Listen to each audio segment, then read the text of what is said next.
And welcome! Welcome to Master Swan Open number 92, our monthly tournament for players up to Master 2, more or less, 4.7k MMR. I know that this is not exactly the May edition. Monthly. No, because we did skip May, kind of, because of the qualifiers for WC and DreamHack Dallas and so on. So because the schedule got a little bit tight at the end of the month, we actually had to skip the May edition and go into June edition. But that means that potentially we may have 2 Master Swans in June, just so you know. It depends. It depends on the end of the month schedule because there's Home Story Cup as well. So keep your eyes peeled. The schedule is very dynamic. But anyway, You want to finish the intro? hold on, I'll get to it. I'm here with You haven't Steelmod. introduced. I'm here with Steelmod, who's impatient, so I'm not gonna introduce him. He's here, okay? I'm here, I'm Kuro, and these are the players. Let's go. The end. Anyway, we are here in the top left corner of Pylon Alley, and we have our Blue Zerg player from Ukraine. It is Tur, also known as Dwarf.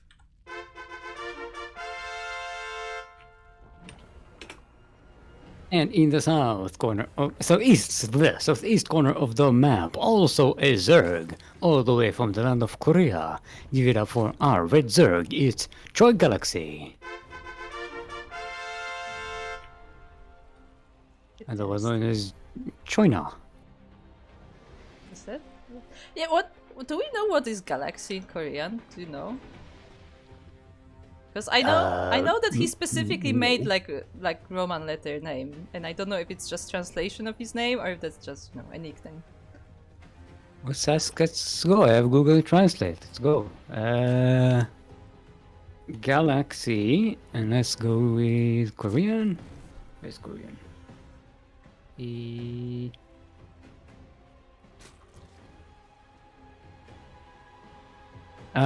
Yeah, actually. There you go. So it is translated. Una. It's Una. So Choina. This means Choi Galaxy. That's There you go. literally the name. Very nice. We But did yeah, it! Yeah, we did it, Reddit. But yeah, we wanted to show you this player because we have not casted him before. I don't remember if Light might have casted him in some of the open tournaments, but we have not casted him in amateur tournaments before, as he is going Hey, for group, third group, base. group, group, group, group, group, before anything. Huh? Look in chat. I'm not looking in chat because my chat is malfunctioning. Let's put it at that. Captain Fish has something to say. There is nothing absolutely that he should be saying. There is nothing that he needs to say.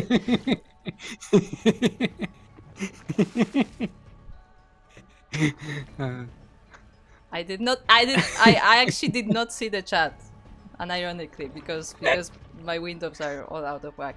But anyway, we have some stuff happening as Choi Galaxy went for that third base, and it doesn't look like Tyr is planning to. He got that Roach Warren, he got that wall on the second base, he's going for Lair as well, so it looks like he's about to be a bit more aggressive, and we'll see if Choi Galaxy can keep that third base. Two base Roach! I don't know if it's all in yet, but it might be. We'll see how many yeah. drones Dwarf is about to make to see if it's an all-in properly. Yeah, because for now he stopped drone production. I mean, he doesn't have another base to saturate, and he's pretty full on the bases. There are only 10 on this natural, but ooh, we have a Nidus. Oh, this looks like an all-in to me. Oh no, he's making drones. Never mind. I mean, he still has to saturate his natural, so I assume he will finish saturating the natural and maybe just go for roaches from there. But yeah, it looks like it will be a pretty strong attack. Now, where does he have vision? Ooh, he does have vision in the main base of Choi Galaxy that is very far from his creep, so he may not notice that. Yeah, there's no vision in that area. Yeah, Tyr should be able to get a nice big surprise for Choi Galaxy, who doesn't really have any army units. There are 4 Zerglings and 3 Queens to defend. And that's about it. Roaches are on the way, but it's a handful. Yeah, exactly. He only just got the tech, so he only was able to make a few roaches. Oh, the Over does notice the Nidus though, but it's not able to stop it. Yeah, it doesn't have the firepower. Oh, the Queens are out. The roaches are out, and this is a pretty big force for Choi Galaxy to deal with at this point in the game. And all these roaches are coming in one by one for Choi Galaxy. Yeah, they can be taken out pretty easily by Dwarf. Yeah, the Queens are falling down, the roaches are falling down, and the numbers are on the side of Tyr. There are reinforcements coming from the Nidus as well, and with that, GG is called, and Tyr is taking game number 1. Nicely done.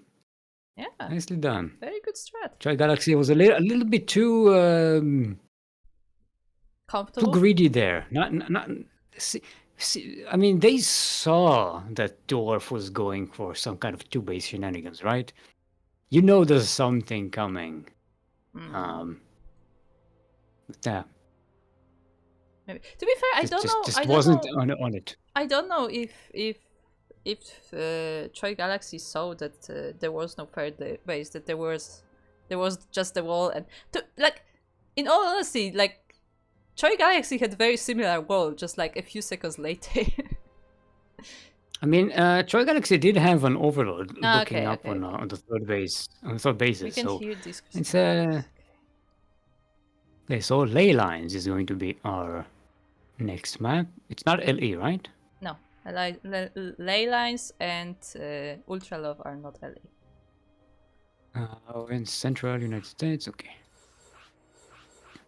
Also, note for the chat, because Captain Fish is mentioning that we can hear Discord sounds. So here's a note.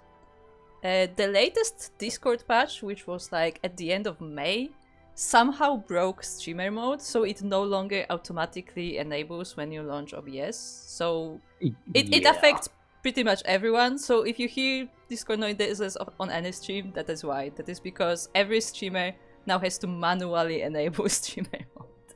Which is quite annoying. For the first time, I made a hotkey for that. Oh, that's interesting.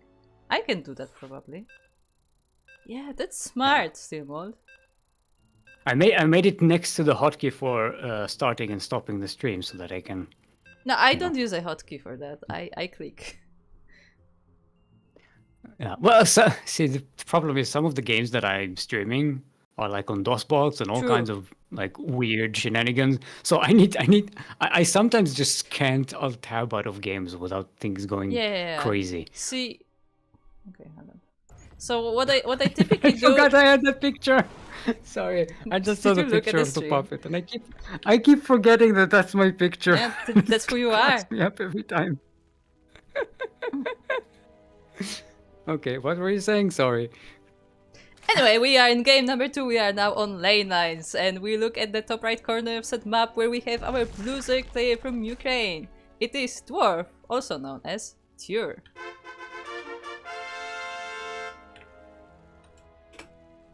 And in the southwest corner of the map, all the way from the land of Korea, it is our red Zerg. Give it up for Choi Galaxy.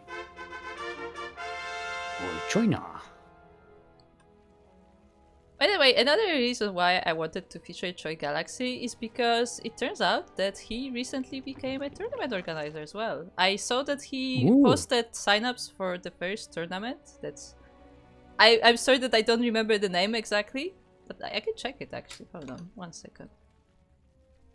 1 second. I'm sure I can find it somewhere. Only we had an information fairy here who has the information. Galaxy Open Cup. I believe that is related to Troy Galaxy.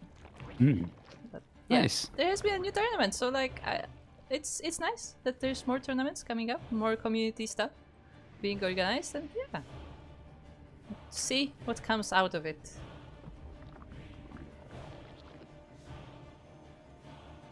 Anyway. Yeah, Discord doing Discord. They haven't patched that in. It's been on for like a week. Yeah, This it's been like a week. This streamer mode nonsense, and they haven't really fixed it yet. I tried to look it up online, and there's like one Reddit thread essentially, and everybody's Yeah, like, exactly. yeah, nobody knows why this is happening, and we're just waiting for Discord to do something. And also, it may be related to the fact that apparently OBS is now detected as a game. Yeah, it's not detected as a game, and Discord is trying to stream your OBS program. It's a weird stream inception situation. It's very weird. It's like, I don't know why that happened. I was like, oh, Troy Galaxy is making links, and Tyr isn't, but hold on. Ooh, this may be actually like we'll see. We'll see if Troy Galaxy is only like, you know, being safe. Because this time he is going way more aggressive. He's getting the Roach Warren already, but he is also getting speed. Meanwhile, Tyr skips the speed entirely, and I guess we'll be going straight for the Roaches. Probably, yeah. He is walling off though. Troy Galaxy is not walling off. I mean, if Choi Galaxy is planning to be aggressive, then maybe he doesn't need to wall, you know? He's planning to keep his opponent on his side of the map anyway, so... Chur is getting... Is getting the lair before the Roach Warren even. Yes. He's only now getting it, and he has kind of has a wall. It's not perfect. I'm actually not entirely sure if it reaches this corner at the top, but I think it does. Let's see if the Zerglings agree. Maybe. They're a bit scared of the queens, so it's hard to tell. I think it like barely reaches. Yeah. Because the models of the buildings are like more squarish, so I think it like reaches that corner. But yeah, Choi Galaxy just making links, making roaches, and just going forward. So we'll see how Tyr this time will defend. How can he defend? You're going for the tech, and it really hasn't scouted on the other side of the map, so really did not see this coming at all. Let's see if the wall is holding up. One queen will go down. The other one is going to be barricaded outside. You stay outside. We don't want you anymore. You're not going to help us survive. Roaches are on the way for Tyr. Will they make it in time? The wall is just about to fall. They're gonna get surrounded. Yeah, the roaches get surrounded. The roaches of Troy Galaxy are joining in as well, and it looks like the forces of our blue Zerg player are being overpowered. There are more Zerglings on the way. Tyr is still trying to make more roaches of his own, but there's only a few coming, and with that, GG will be called. Troy Galaxy ties up this series 1-1. I would have thought that Roach all-ins are going to be quicker games than Zerglings all-ins. True, true. Like, then pool first all-ins. I mean, yeah, we've seen some very quite quick roach builds lately, haven't we? Mm-hmm. These are the times we're living in. Back in my days, Zergrass was just Ducklings, and it was fine with us. Oh, also Light is getting us an update that Troy Galaxy did ask us to cast the tournament, but it is actually clashing with another event that we already have on our schedule. That is literally what Light has been mentioning, that like we actually reached the point where we have to turn down events because we just have so much on our schedule, and whenever we don't have anything on schedule, it's just a lot of replay casts. Obviously, if like a live tournament wants to be casted, like we move the replay cast forward, so that's not an issue. But we have a lot of live tournaments that are just clashing with each other at this point. So yeah, we'll have time for streaming Final Fantasy. Yeah, but we only do that when we don't cast anything else. In fact, we were actually doing that because of Star Azagora. When don't you cast anything else? You always cast something. No. See, that was the requirement of Light, that for this year he wants at least 1 day off. So we have 2 half day offs, so that's 1 day off, right? Yes. Technically correct. Technically correct. The best kind of correct. Oh, I don't think I've ever seen this map before, you know? Tokamak. Have you? I don't know if you have. Yeah, I have not.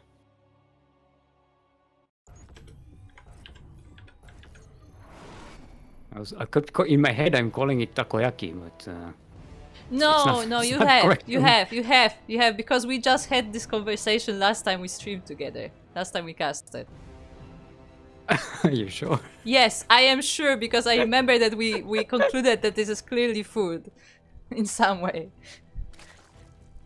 Well, I have no memory of this interaction, so it didn't happen. Now you remember, like I don't remember, like you brought up some kind of food or... No, we found out that it's actually like some kind of like science term or something. Look, it's all in the mute swans. You can actually look at mute swans. It's on there. Right. It's the nuclear reactor thingy. Yeah. And I thought it was food. So. Well, there is like a new. If you look south of the main base of Dwarf, you'll see there's like a big nuclear reactor-looking thingy. Yeah. And is it also the one with the Zerglings? I think this is the one with the floating Zergling. Where is it? Where's the floating Zergling? I know it's somewhere. Oh, the tube. There it is. Yeah. Stasis Zerglings. Yeah, okay, we did see this map. Okay, anyway. Blue okay, my memory's bad. Sue me. Before I forget. You have to sue me before I forget. And red Zerg player, Troy Galaxy. You know them, you love them. They're Zerg players and they're cheesy. Enjoy yourself. I don't know. I don't know if I would see if we actually get a cheesy. game out of this. I wouldn't call either of them cheesy, to be fair. Like they have very fast timings, like very committed. Like maybe even you can call them all-ins, but I wouldn't call them cheesy. Like they're not going like pull first and like rushing to links. It's way more. How do I put this? It's not cheese. It's butter. Yes. It's kind of like cheese, but So double gas. it's close to cheese, but not quite cheese. Double gas layer from Troy Galaxy. I think he may go into some fast tech again. He's going for link speed for now, so he's not skipping link speed. And I mean, he didn't do that last time either, so he may be going for a similar strategy. Maybe he'll ignite us? But Why Sending those do? overlords into key positions there. But why double gas? Nidus costs a lot of gas. Not that much, does it? I think you can. I mean, if you do keep having to make it over and over again. Yeah, but Yay! yeah, okay. Steelmore was right about enough. something. I'm not a complete idiot. Look at Wow, them, still actually knew gathering. something better than me. There you go. But we'll see if it works. Look, I do have some level of strategic thinking in me. I know. It's just that, like, typically, like, I'm the Zerg person, but sure. Like I'm giving credit to you. You just woke up and you haven't eaten anything, so I have actually, of course, instant noodles, because what else? But yeah, it looks like Tyr does not see this coming, and once again there is an overlord here. This overlord from Tyr may be able to see it. Yeah, it sees the Nidus just barely, so Tyr will have enough time to react, but he doesn't have the units to react. Yeah, there's no units to react. This is exactly what happened to him to Joe Galaxy in the first game. Oh, that's so ironic, isn't it? It's yes, literally, it is. Literally It's very what ironic. happened.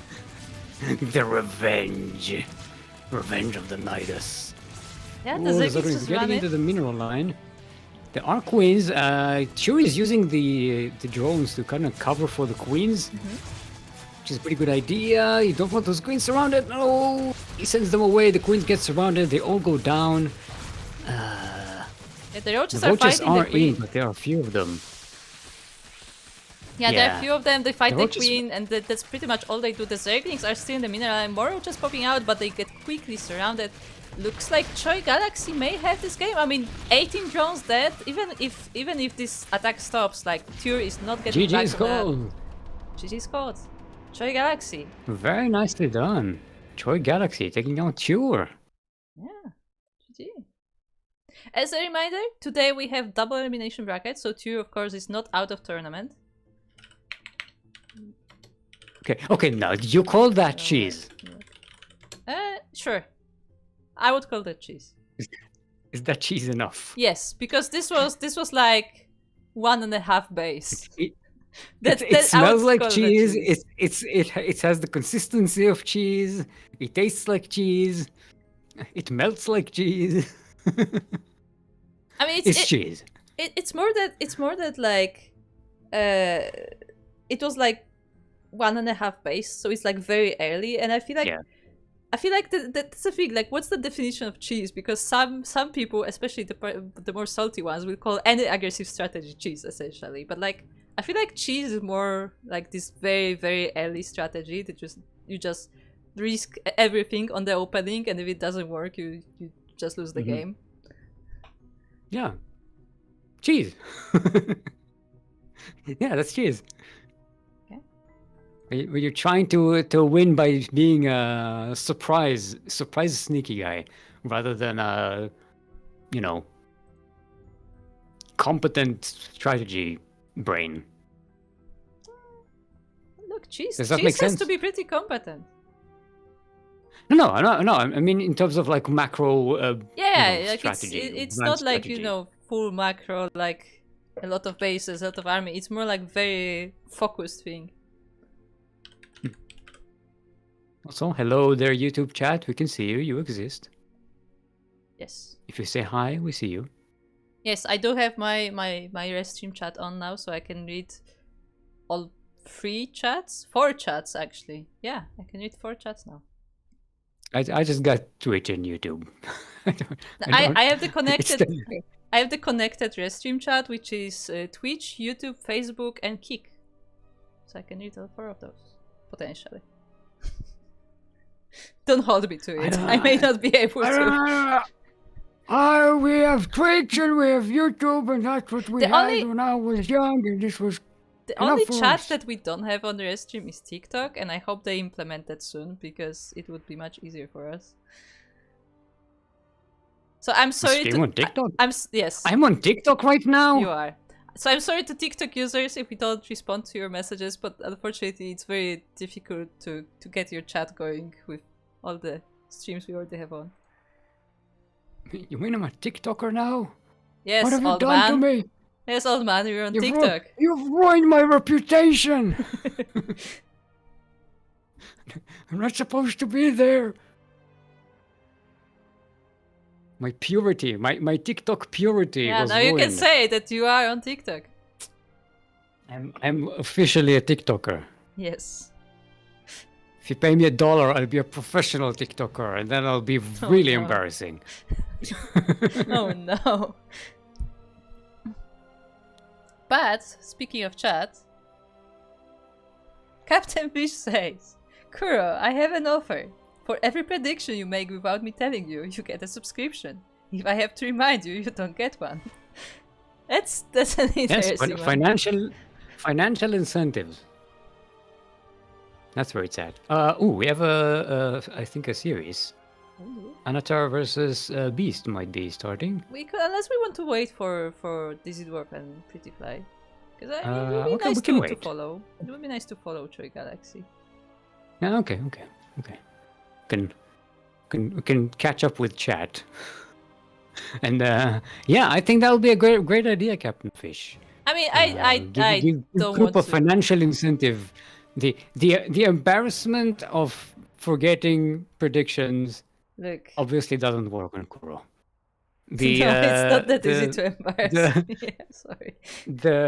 But what's it called? The post-it notes on the screen are obviously not enough. I have 2 arrows on my screen, unironically. But I also don't like. I don't want to Captain Fish to go broke for the joke. Okay. Somehow I don't think that'll happen. I don't think Captain Fish would make that suggestion if it wasn't working in his favor. Look, do you have that little faith in me? Yes. Do you want me to do it resounding? Yes. See who I'm working with? This is my channel. This is how people. This is how you're treated. Well, this is how you're treating chat. You keep forgetting their predictions. You keep. Yeah. You forget about them, they'll forget about you. That is the world of content creation in the early 21st century. Oh, don't even mention that. What? It's terrifying. It's terrifying. The thought of like, oh, you're not streaming for a week. Well, too bad. You're done. No one will ever watch you again. Welcome to anxiety. That is why I don't worry about my personal channel. My personal channel, like, I stream Final Fantasy there, and whenever I just have time for anything, it's like, whatever. I get like 2 viewers, and I'm happy with it. Yeah, that's exactly my system as well. I stream to like 3 people at best every day, and that's good enough for me. I mean, that's what I do. I do it for the interaction with the chat, not It's just a fun thing to do. Otherwise, I'll just play the video games on my own and enjoy them myself.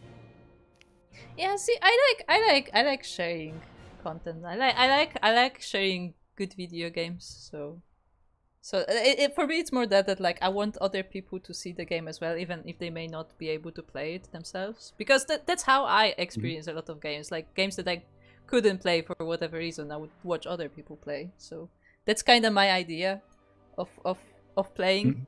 I mean, also from your side, like I would never play Quest for Glory, but now I know what it is. Yeah, no, that's my retro gaming like niche.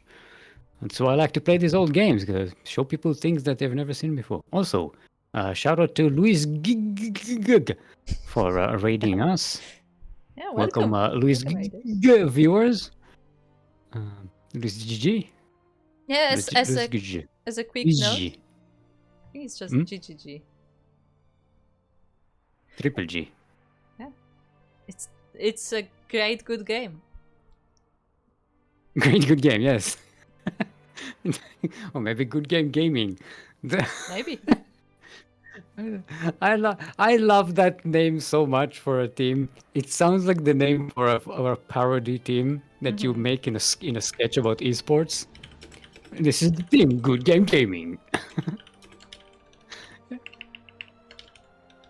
Oh, we just got a score. Hey, look at that.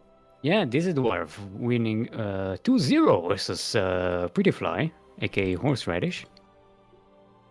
And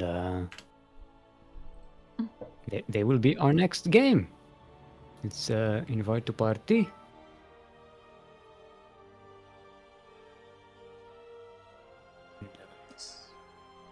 That's that. It's going to be. Hold on, where's my a TVZ? A TVZ group.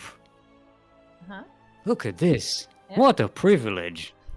Terran versus Zerg. We get to cast Terran versus Zerg? Yeah, In it's real. The Ducklings tournament? Oh.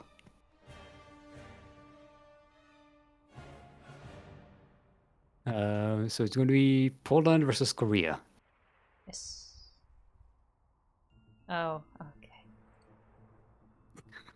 okay. Okay. First map is going to be Last Fantasy. Speaking of the Final Fantasy, where is it? That's why we watch StarCraft, because we all suck at it, Captain Fish. Where's Last? Oh, Last Fantasy is in the 3-player. Yes. It's marked as 3-player. West Central West, right? Yes. Yeah, for those who have not heard of this rule recently, for our weekly tournament it matters more than for the amateur ones. But we started alternating servers, so it's 1 week it's West Central West, and the other week it's Central West Central. So it's a bit more even between the two. Specifically for the EU versus Korea matchup. But yeah, for amateur tournaments it doesn't affect us as much because they are essentially bi-weekly, so they kind of skip the weeks. We'll see how it plays out. Right, players are ready. Jeff, double check thing. Let's go. Yeah, Maze Throne saying maybe the S in Luigi is silent. Luigi GG. Yes, that sounds kind of nice. But yeah, thank you for the raid and welcome to our amateur tournament. Up to 4.7k MMR. So if you are in the range, you may be able to sign up for the next one. As these tournaments will be going for as long as we're able to run them, because they are entirely supported by Patreon. So it's thanks to our patrons then we can run our tournaments. So as long as our patrons want us to run them, we will. Anyway, we are here in our new series. Just let me quickly fix this. We are in a new series here. We are on Last Fantasy LE, and in the bottom left corner we have our blue Terran player from Poland representing the Void. It is Dizzy Dwarf.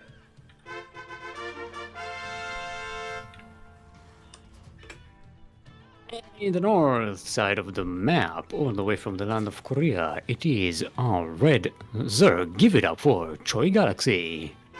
China. Dizzy Dwarf is trying to milk Choi Galaxy for me. Yes, like, oh, he really wants that information. Bro, we could have checked it before the I mean, you can look game, it up. right? You can literally look it up. Look it up. To be fair, like some people will have like alternate accounts and stuff, so it's a bit more difficult. But yeah, all the players, just for everybody at home watching, every player is being checked by Light before the tournament. Like we require the players to give their battle tags, so we can look up all their accounts no matter what server they are on. So yeah, yes, and there's also a minimum amount of games that needs to be played within the season. Yes, to make sure that it also applies to every race a player wants to play, so they have to have those games in each race. We also recently raised that limit actually, and it's now 100 games per season. 100 games. Yes, that's why Captain Fish can't participate today. Yes, exactly. He was trying to rush. Okay, but here's the logic behind this. It's essentially the way we did it. We we did add the grace period, so like, whenever a new season starts, so you don't start from 100 right off the bat.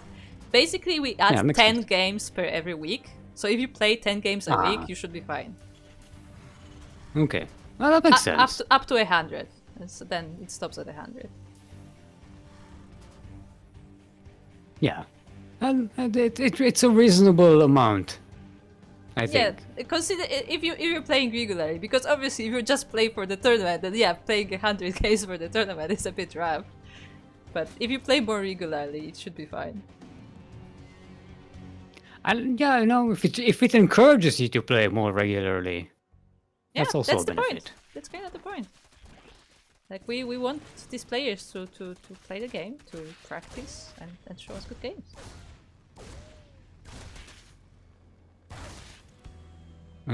Alright, Reaper comes in, finds where Toy Galaxy is. Yeah, the first crazy. the first scout from Dizzy went to the other base, but that also gives you information where the opponent is. And ooh, Toy Galaxy once again going for Nidus. Ooh, going for that cheese. Yeah, see, he removes 3 drones from the gas after he gets the Nidus. It's just so he can get the Nidus a little bit quicker. I see. And after that, he pulls the drones away. Alright, Steam just starting for Dizzy Dwarf. A tank is on the way. Some Marines are here, but that's not enough.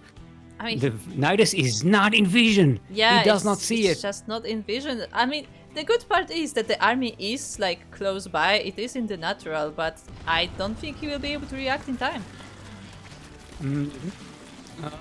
The Zerglings are not quite focused and the workers are being pulled by Dizzy Dwarf.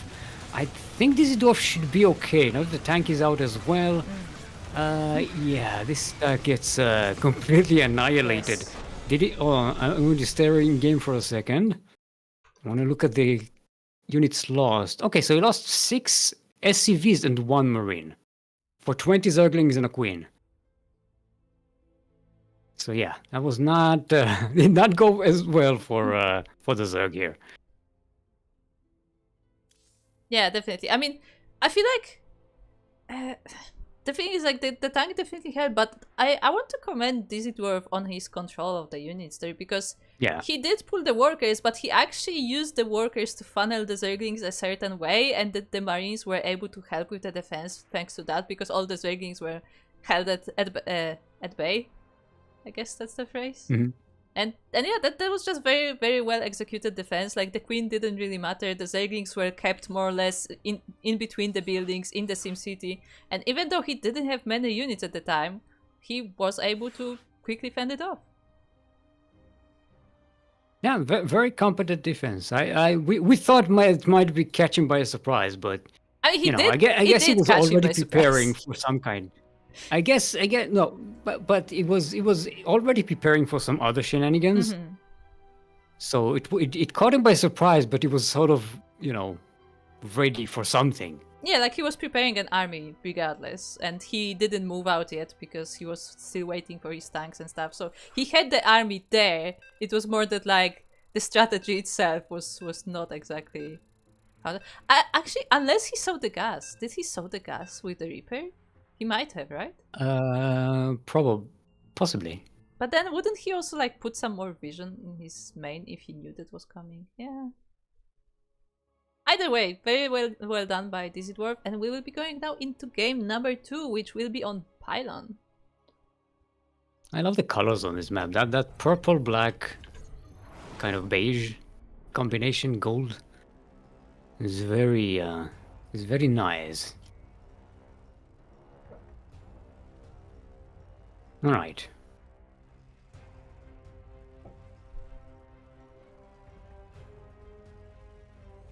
You want to do the intro or should I do the intro? No, do it. Look. Okay, we are on Pylon. LE. LE, in case you did not know, stands for favorite Pokemon. This is already just being cheeky now. He just really wants to distract LE stands for look everywhere. Look everywhere when you're trying to see where your list of LE words. found out you need to look everywhere in order to find it. In the southeast corner of the map, all the way from the land of Poland, representing Afraid, it is our Blue Terran, Dizzy Dwarf. By the way, Troy Galaxy did say Pikachu. Yes, yes, yes. Pika, Pika. Meanwhile, across the map, we have our Red Zerg player from Korea. It is, of course, Troy Galaxy. Okay, I've never really been into Pokemon a lot. You know, I've never played any of the games and was into any of the series or anything, but isn't Pikachu being your favorite Pokemon kind of like a basic basic answer? I feel like I feel like Pikachu is more of a thing because of the animated series. I don't know how important it was in games. Yeah, so yeah, it's kind of like a basic tier choice, right? Probably, but that's because like he was like a character in the series. Like they gave him a whole story and everything, you know, and movies and everything. No dialogue like, though. Why do you need dialogue? You don't need dialogue to express things. You knew exactly what he meant. He didn't have to say it. Yeah, I know. I'm just teasing. Yeah. Look, some of the best shows can be without dialogue at all. Just saying. Hey, we remembered predictions. We need a subscription. Where's the subscription? We remember predictions. Don't worry about it. Was it Light? Don't worry about it. Did Light remember? I said don't worry about it. I said, anyway, we have. Look, it's worth a subscription for us if we did it right. This dwarf did deny this third base. The extractor actually had to be finished, so that's a bit of a waste for Troy Galaxy. But he was able to secure the third base on the front instead. But again, not the desired outcome for the Zerg. It's an investment for the future. Do you think we will get to 4 bases? You know, you dress for the job you want, not for the job you have. Okay, I see. Right?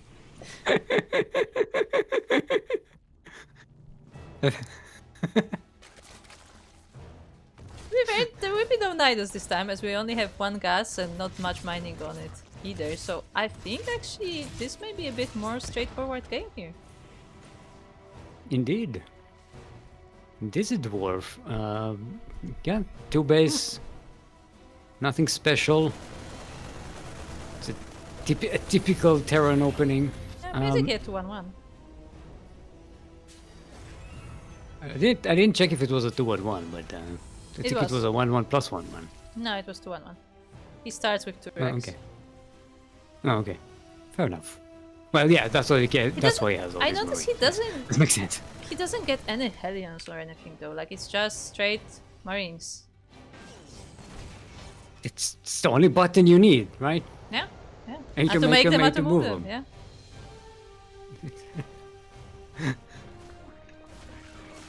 I'm glad we both thought about it both. TVZ without Hellions is indeed a bit of an oddity. They are kind of the... Look at these Ducklings. Zerglings had a bit of a pathing issue. Yeah. Yeah, now this Reaper is actually getting damage done. The drones are starting to fall. The Queens are now joining in to defend as the Zerglings have failed on their job. This Reaper has 6 skills to his name, and he's still alive. Most of it is those Zerglings, probably. And now the Marines are here. This third base, of course, is gonna be going down as there is absolutely no defense here. The Natural will be well more protected with the Zerglings and the Queens, but the third is going down. There it is. Very nicely done by Dizzy Dwarf, and he's setting up a third base of his own. Well, a third command center at least, to be floated into position when the time is right. And getting more Raxes. There's a Rax explosion for the Terran. Right now with Steam, this group of Marines is enough to keep Troy Galaxy on that side of the map. Indeed it is, and it's Can actually creep. doing damage. The Zerglings are down, the Queens are going down in half as well, and with that, Oh GG no! score. Oh no! That's enough for a GG! And Dizzy Dwarf will be taking the series 2-0. Very Yeah, I nice. don't think ping was a problem for Dizzy Dwarf, despite Nah. the protestations. No. Nah. Nah. I mean, it's always less comfortable, but I don't think it's... I mean, yeah, look, ping is very annoying, but if you play really well, it's normally not that big of a deal. I mean, once again, I want to bring the example of Christianer. For a while, we had Christianer specifically picking to play on West because he wanted to get used to the ping. That's, you know, that's how you get good. Huh? You know? You play on the hardest difficulty mode. Pretty much. But I understand that it may be less comfortable to play on the server that's not preferred for particular player. But, you know, we're trying to find the fairest ground we can. Because we have players from all over the world and, you know, ping is an issue for everyone, really. Yeah. But it's also a very subjective thing. Yeah, like, okay, here's an example not from StarCraft. I play Final Fantasy on America's server because that's the most even between everyone when we play with different continents. But when I play on EU, it just feels weird because the ping is just too low. And like when I'm doing like something like a jumping puzzle, it's like all wrong because I just used to the timings from the American server. So it Okay. like if you're used to something, like then it becomes a problem. So I think we can. Yeah, I think it's more of a matter of depends of how precise you control your units in terms of like specific actions. It doesn't really change much in timings in terms of like how you position your units. But if you're doing like, you know, Warp Prism, Micro, all kinds of shenanigans, then it becomes a lot more critical because your timing needs to be super precise. And it is annoying for Terran, especially if you're going with Marines, because starter stepping is very powerful. And if you need to time it pretty well, and ping kind of makes it very annoying to do really competently. Yeah. Understandable. Anyway, I think we can move to EU as we are currently waiting for Beast versus Anatar. By the way, for those who don't know, Anatar is Zigur, so this is a name change, so it is another of the players we have seen in this tournament before. And it is... Let me quickly double check. It's a PVZ, right? Yeah, PVZ. So it will be either a Protoss or a Zerg. Yes, we might have another TVZ. Potentially. Would you believe it? Potentially. I will say though that we got a note from Light that both Dizzy Dwarf and Zigur are 3-time MSO champions. Oh. Meanwhile, Beast had 2 second places in a row. So all 3 of those are very, very much the competitors for the title.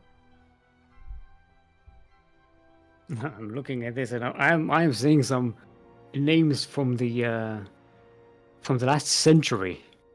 Oh, Remember Napolkoshon? I remember. Remember Starduck? Star who? Remember Knock Knock? Chocolate? You mean Star Kerrigan Survival? Remember Emin? Remember Sullivanth? Remember XPA? XPA. Remember the show Remember match Kerwin? that never happened? Nobody remembers Kerwin. Hey, I remember Kerwin. I mean, we literally admin with him. Kerwin is the main admin for the Uthermal 2v2 tournaments. We are like his assistants, essentially. Yeah. He's still active on that, but he hasn't Yes. played in like years. I don't know about playing, but yes, he is still actively contributing to Uthermo's channel, so you can meet him there. Mm-hmm. Shout out to Kerwin, long-time friend of the CranKy Ducklings in our streams. Mm-hmm. Also the number one memer. Number one memer. Otherwise known as General Kenobi. Mm-hmm. With a CAE. Yes, Kenobi.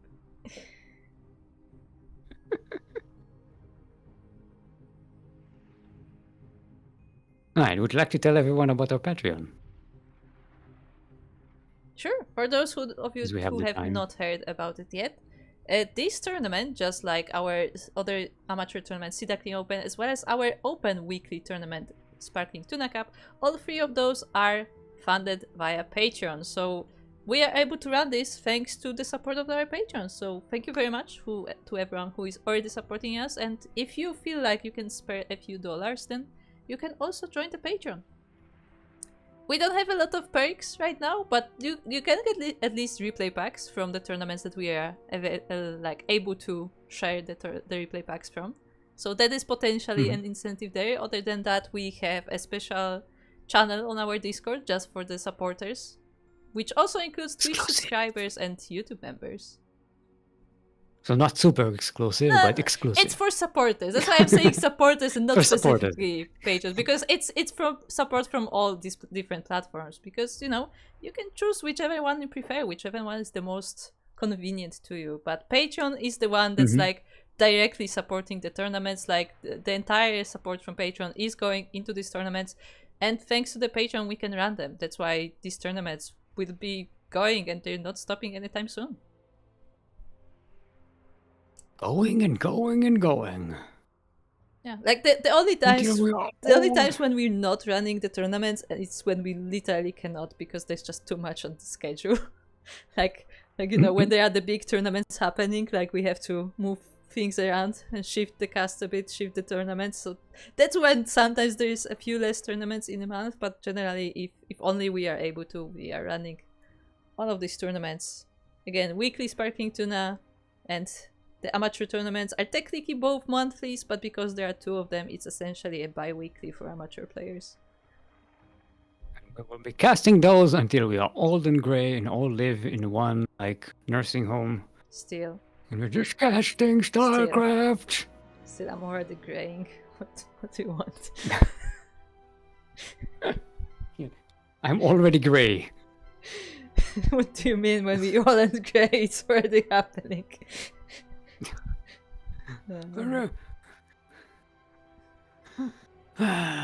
Yeah, it's pretty funny because the other day chat was actually trying to figure out how old I am. That was pretty funny. Yeah, I am one of the esports grandmas. Can't you tell? She's ancient. I am ancient. What the fuck am I?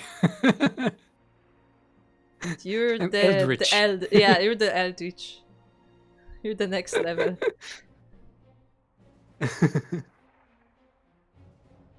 Yeah. I wanted to say something and I forgot. That's how old I am. On brand.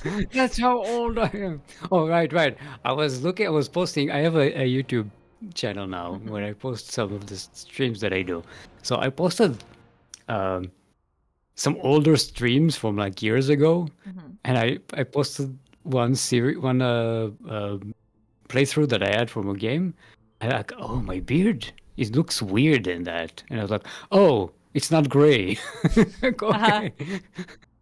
That's yeah, I've seen. Apparently, all that happened in the last few years. Yes, like I have some gifs of you actually that I made like a few years ago, and you look different. I need to update my. I have the icon that I have on my, like the Vault Boy steel mold that I have on my channel. I need to repaint it so that the beard is gray. It's like black spots under the eyes, like Just old with wrinkles. It's like, ah. No. Maybe give him a cane or something. Yes, yes. Trying to think. What would be like? What would be the like signature old person in the Fallout universe? Like, do they use canes in Fallout? I think there is maybe one character. There's one character in a wheelchair, I think. Yeah, but a wheelchair doesn't have to be Maybe? related to old directly. I was thinking more like, what is like the one thing that you're like looking? Okay, this person is old. Oh, in Fallout 2, there's like one of the old like mob bosses who has like an oxygen tank. Oh, that's a different. And you're like, level. he's like, can't breathe. Oh, I'm not only you. Thanks, Light, for reminding me. Yes. I mean, we still waiting for Beast then. Yeah, but it's like it's just Taki realizes, oh, he forgot. Well, it is spreading information about me in the chat, huh? It's definitely not public. He's 32 years old, born August 8, 1992? No. That is correct. You're not that young. That is correct. I am from Just- 92.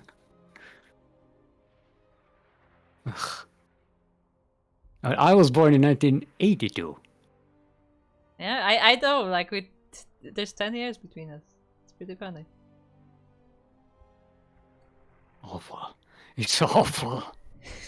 It's terrible. I still don't remember. You're not the oldest of the clan, right? I think we have one person that's older, right? Or I think Princess is like 1 month older than I am, or something like that. Okay, I see. Yeah, Princess and I are of the same era. Oh yeah, Simo, do you want to feel Both older? eldritch creatures. Do you want to feel older? What? Do you know how old Iba is? How old is Iba? I have to look it up. Hold on. I don't want to say it. I know he's very young, so it's not that much of a surprise. Yeah, but he's a player. Like, we reached the point where the players are. Oh, he's 16. There you go. He was born 2009, a year before StarCraft 2 came out. Whoa, we are about to have players who are Yes, we already have. younger than the game. We already have players Okay, that are now younger God. than the game. Like professional players. I mean, Well, they can't be professional because you need to be 16 at least to participate in tournaments, in most of them anyway. But we do have some young players in the scene. So Yeah, yes, well, yes, you know, we're it going happens. into that territory where the players may be younger than the game.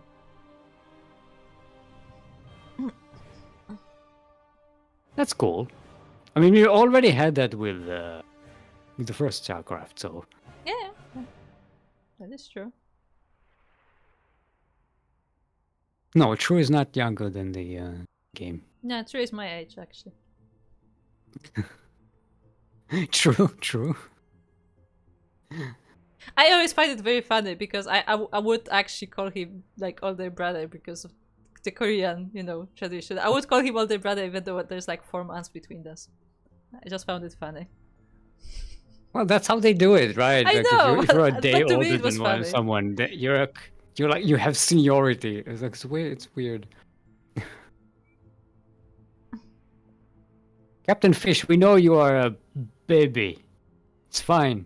We're not afraid of Yeah. it. I don't remember. I think he mentioned it one time, but I know that he's much younger. You're in But the old 17, enough, 18, but old maybe enough, 19. but old enough to have a area. job though.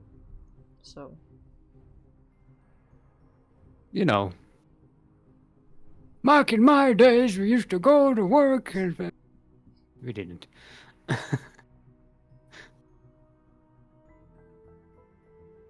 Yes, the Arroyo chief. With the white eyes, the enclave president with bags under it. Yeah, they're very old people in Fallout. Oh, Tandy. Tandy is very old. Yeah, the president of the NCR. Jeez, I talk like this. Yep. okay. But there's no distinctive like thing that makes someone old in the Fallout universe, other than the fact that you are old. Oh yeah, GG Machine is 15. That's true. So he's as old as the game. And we confirmed that he is 15. I think he's about to be 16. I think his like birthday is coming up, because that was a thing in the EWC qualifiers where he got disqualified because he's not old enough to play. Because I think he assumed that like it counts like at when the tournament is happening, because I believe like his birthday is like right before EWC or something, but apparently no, you have to be that age qualifiers. Let me double check. Yeah, his birthday is July 18th, so I guess he assumed that it will qualify, but no, you have to be 16 when you participate in qualifiers. June, July sounds the same. It was so close. I remember Raynor also having that Yes. frustration when he was trying to get into WCS. And Yeah. he was like competitive on that level, but he couldn't get in because of the age. Yeah, because that was our first like, young player part where it was both Raynor and Clem. I remember they're around the same age, but Raynor was more I was argue higher level at that point. Like he was already like a very it was more qualified. he had more qualifications at the time. And he was playing in like dream hacks and stuff and like getting good results. He was on my Insanity when he was like 12 or something. He was already on a team, and the thing is, he's kind of a good player. Yeah, and like he had a lot of support from like his family and stuff. Like he I know his father would be like going with him to the tournament. So like it was something that his family supported, but he couldn't play because he wasn't 16. There were like 2 years when everybody knew that Raynor is really good, but he just couldn't play. And those were the years of I don't know.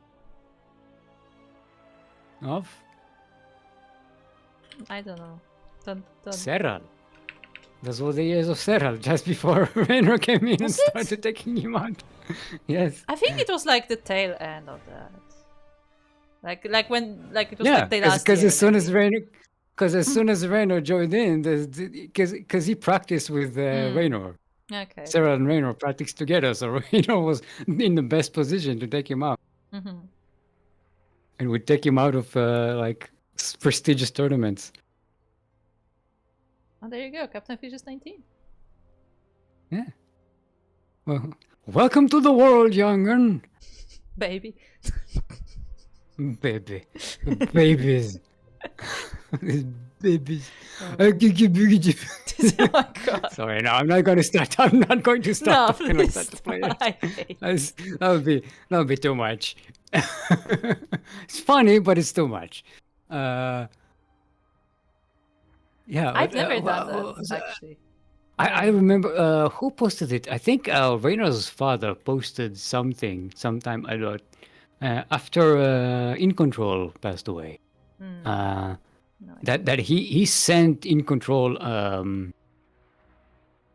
like a letter asking him, can you do something? Like Raynor is so frustrated, he can't participate, he's so depressed, and Jeff kind of sent back, you're really good and you're going to be good in 2 years, so like take your time and use this time to get better. And it was very like wholesome reply, very inspiring. Nice.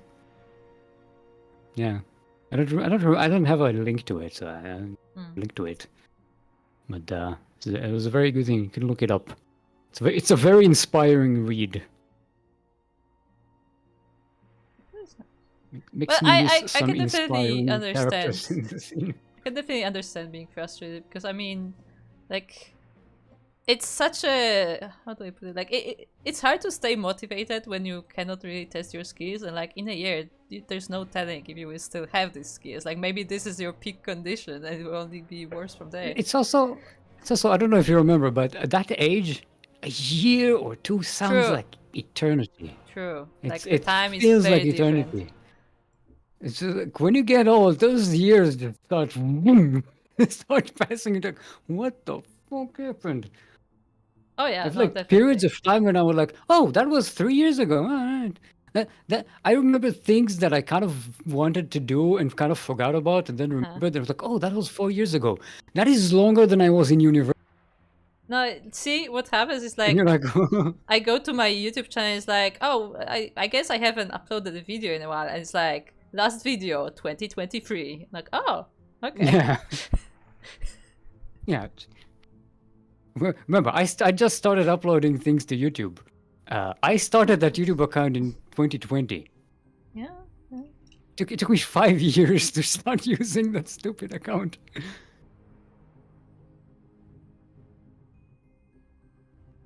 Welcome to the Old People Podcast. This is an impromptu podcast the, because the, I could have gone to the the StarCraft break, but I just Retirement I just Podcast. didn't. We're just here. We could have casted like 2 of the lower bracket games by now, but that's fine. I prefer to catch up and talk than to just maybe miss out on an opportunity.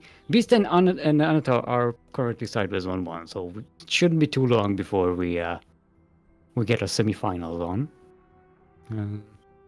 Can we please go back to calling me the favorite? I prefer that over baby dog. Yes, I thought you would, Captain Fish. Not so annoyed about the favorite thing now, are we? Yes, and Captain Fish walks in kindergarten with children. Who allows StarCraft players next to children? Hey, they're good. Terrans! Look, they're good. Terrans! Who allows Terrans next to Listen. children? Listen, he's good at microing. Okay, you have to micro when you have like a whole group of children. It's good at dealing with Zerglings. Yeah, exactly, exactly. Those guys, He wrangles them in. He builds a wall.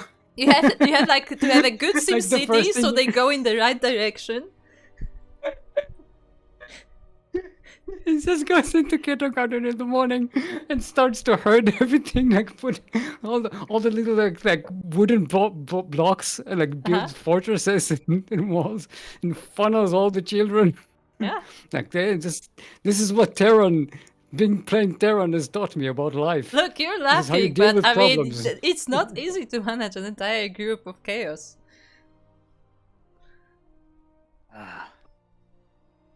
And they also spread creep all over the place. It's basically PvC is like kindergarten. Oh no.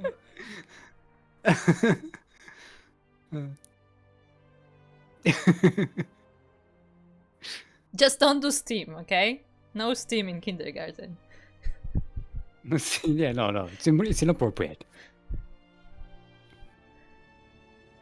Although if you have like a whole bunch of children with ADHD, you might need to keep Wait, up. does coffee count as Steam? I guess.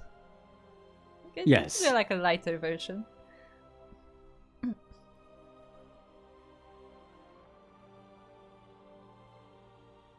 How did we end up in this conversation?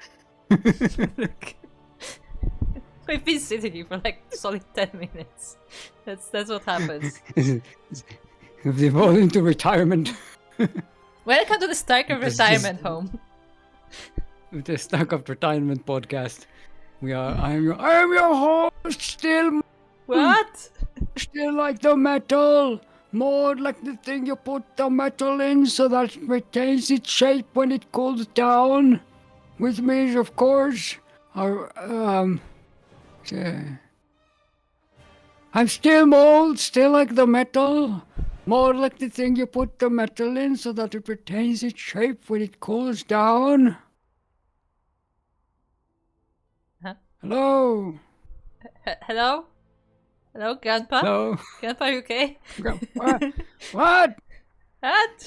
You want some Vertus original? There's a comment in the chat. Are you waiting for a match to start? I thought you just forgot what you were streaming about.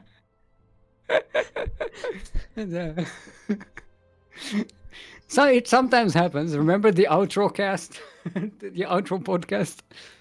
Yeah, for those who don't know the origin of the podcast, the reason why podcast has become a thing in the first place was because this one time, I think we were casting a like a team league tournament. I don't remember, but like we had a bunch of people Yeah, like I think it was. like jump in and out, like basically like the people who were playing in the match would like jump in for another series and like comment are they on their series or like comment the next one, whatever.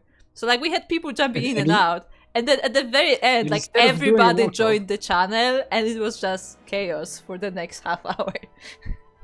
And instead of doing an outro and finishing the cast, we just kept on talking. Yeah, I tried so many times, and they just wouldn't stop. And look what happens now. Now you're stuck with a podcast. Yeah, now we have a podcast.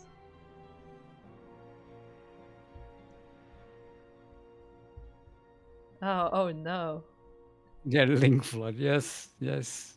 1 2-year-olds, I don't know if I would be capable of managing a group of 2-year-olds. Like my threshold is like 3-year-olds. Like a group of 3-year-olds I can manage, but below that that's rough.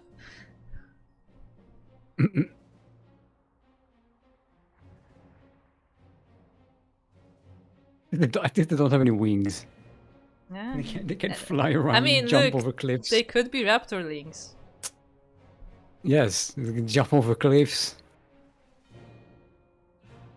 Some 2-year-olds are like that. They have like the climbing instinct, and they just start climbing on everything. It's terrifying.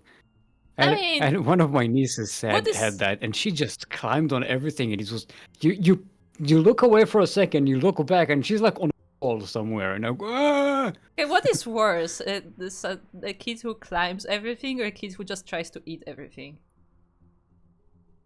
Oh, they all try it and eat everything. It's like Okay, it's like fair. a period that happens.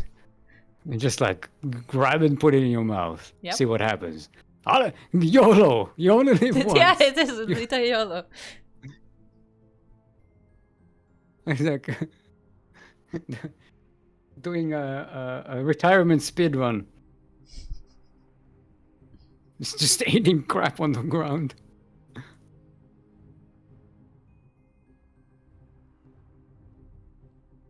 I don't think I was a climber. I was not particularly good at physical activities. I imagine you was like you would just plop down in the corner and you just sat there quietly playing with like an empty box of something. No, I was a little bit of a gremlin, just a little bit. I mean, like my parents, specifically my mom, always tells me the story where like one time we were like somewhere on vacation. I was like barely walking, so around that age, and she like packed the bags already. Everything was prepared, and like she left the room and left me with my dad. And I would just come up to the bag and start just pulling stuff out of the bag and just throwing it around. And my dad just thought it was so funny that he didn't stop me. I mean, yeah, it is a bit of a comedy sketch. Apparently, I found my hat, I put it on my head, just like plopped it on my head, and just kept going. So yeah, That's cute. that was a bit of a gremlin. That's pretty cute.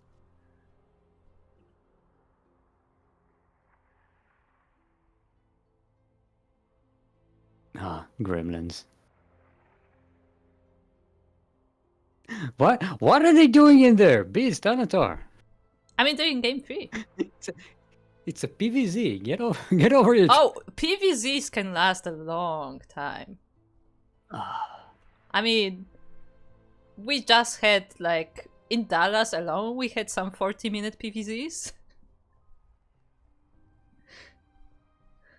So yeah, we can be here for a while,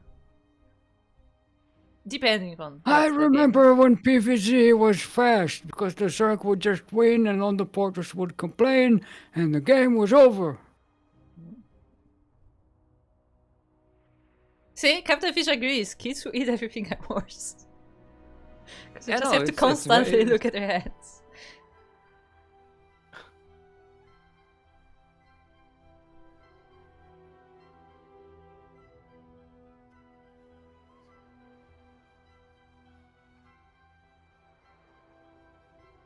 Yeah, I'm kind of glad they don't have kids. It sounds like a lot.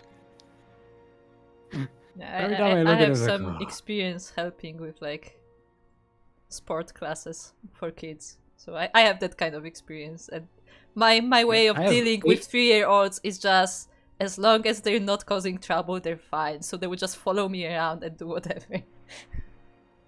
I have 8 nieces and nephews, and they are all in their late teens at the moment. So they're finally starting to be dealable with. Sure. Sure. Sure. Remember my nephew who once Yeah, we sat talked about it. behind me doing a cast and went, yay, yay. Yes. Well, he's buff now. Yeah. He's been working out. He's getting ripped. He bit me in arm wrestling. He's getting super strong. Yeah. Indeed. Like I've also seen good. a lot of kids grow up in the past few years, so yeah. It is a thing. Crochie's all day in kindergarten. 12 pull all in. I don't have much. I mean, no, you don't memory of really play kindergarten. cheese all that much. Do you? Sure. No, yeah, no, I don't cheese. What do you mean? I've never cheesed. Why would I? Never. 2-base roach all in? Nah. No, I'm not. I'm more of a. How do I put this? When I play proper macro, I play roach. When I cheese, it's all links all day. I love my link floods. Not 12 pull necessarily, but I love like the 1.5 base link flood. That's just chef's kiss. I mean, to be fair, the Zerglings with the wings, the speed Zerglings, like a swarm of them, is one of the prettiest things in StarCraft. Yeah, but it's not even that They like just swarm. it's just this kind of like adrenaline that you get when you just command the link flood to go forward, and then you find a way to go through the wall of the opponent. It just I don't know. I just really enjoy that. I'm sorry. I'm sorry to my every opponent on ladder. I enjoy link flooding. She has the killer instinct. Oh, there, the series is finished. Beast wins 2-1 against Anatar, aka Zigor. And we have a PvT ahead of us. We don't have beast. Do you wanna start Euro party? We don't have beast in the channel, so we'll have to look for it.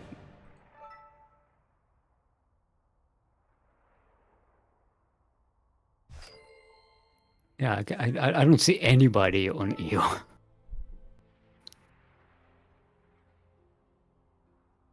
Alright, there they are.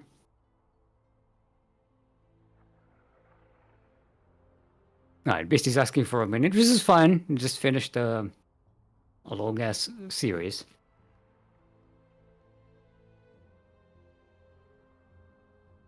But we have Joe Galaxy waiting in the lower bracket to Anatar versus Stewart. Should hopefully by the time we finish this series, the semi-final series, we'll have our lower bracket final.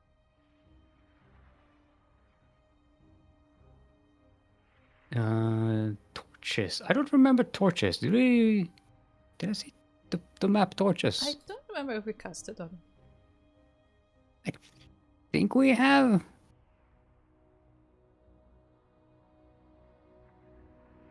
Why are my my map list is only showing ESL maps? What's going on? Are you sure you don't have like bookmarks on or something? Yeah, I think the bookmarks are Blizzard maps. There we go. No, ladder maps. I need ladder maps. Right? Yes, you need ladder maps, but also I'm the lobby host. Yeah, I just wanted to see the map, and it's not Okay, even showing up. Good thing you're the lobby host, because I would not have found the map. No, Next Captain Sunday is Cheese. my 1-year anniversary of participating in CranKy Ducklings tournaments. Yeah, Nice. good on you, Captain Fish. It's been You're a a year. veteran now. So it's one of those things. I'm like, Captain Fish only just started playing, right? It's like very recent. Well, To be fair, in the last year, we casted like maybe 4 tournaments. So I mean, I did a bit more. I'm exaggerating, but yeah, since we moved to the rotating. Yeah, like the thing is that And so on that SDO. because the amateur tournaments are like a month, like monthly, so you feel like, oh, it's only be a few of them, but it's been like half a year. Yeah, and also we had like Also, a you're hiatus not in before lobby. that. you get Trying. It says entering lobby. Oh, you may have to relog. All right, I'll. I can't even. All right, I'll exit the game and I'll return. I shall restart, like we used to do back in my day. That fixed everything. Yeah, no, it still fixes most things. Captain Fish is complaining that we're going to start talking about StarCraft again. No, no. Casting games and stuff. What is this show No, in my commercials?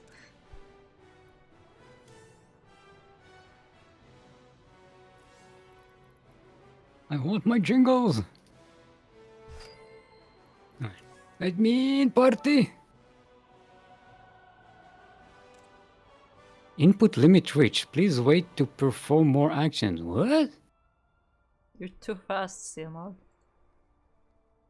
I'm too fast for the game.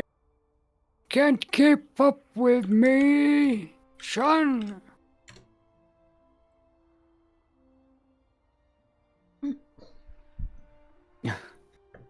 I want my unofficial podcast. The unofficial podcast was really just rambling for half an hour. No, this is the podcast. Paddlecast. Yeah, no, actually, I like that. Yes. I like that. Yeah. Yeah, I don't think I've ever seen this map. Okay. I definitely haven't seen experience. this background. Yeah, the background is Like very this, original. Actually, I'm gonna switch the Alarak. scene so you can. Alarak type. Okay, there you go. What's the name of the Alarak faction? Taldarim? The Taldarim? Yeah. But with that, welcome! We are back to casting Master Swan Open number 92, our monthly amateur tournaments up to 4.7k MMR, so around the Masters 2 level. And we are now on Torches. We are, as a reminder, in the upper bracket finals. This is a double elimination bracket, and first we are looking at our blue Protoss player in the bottom right corner. It is from Austria and from Clan Devoid. It is Beast.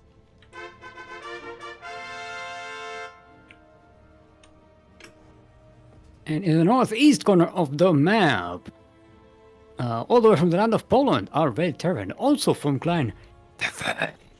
It is Vert, otherwise known as Dizzy Dwarf.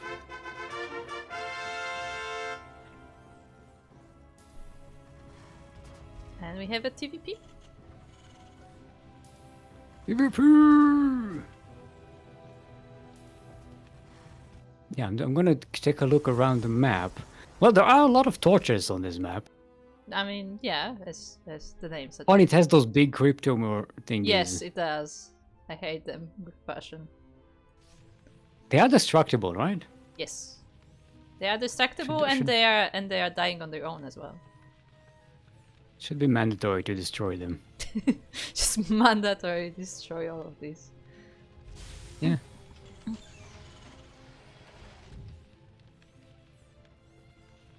And then we had a bit of a 800 plus APM.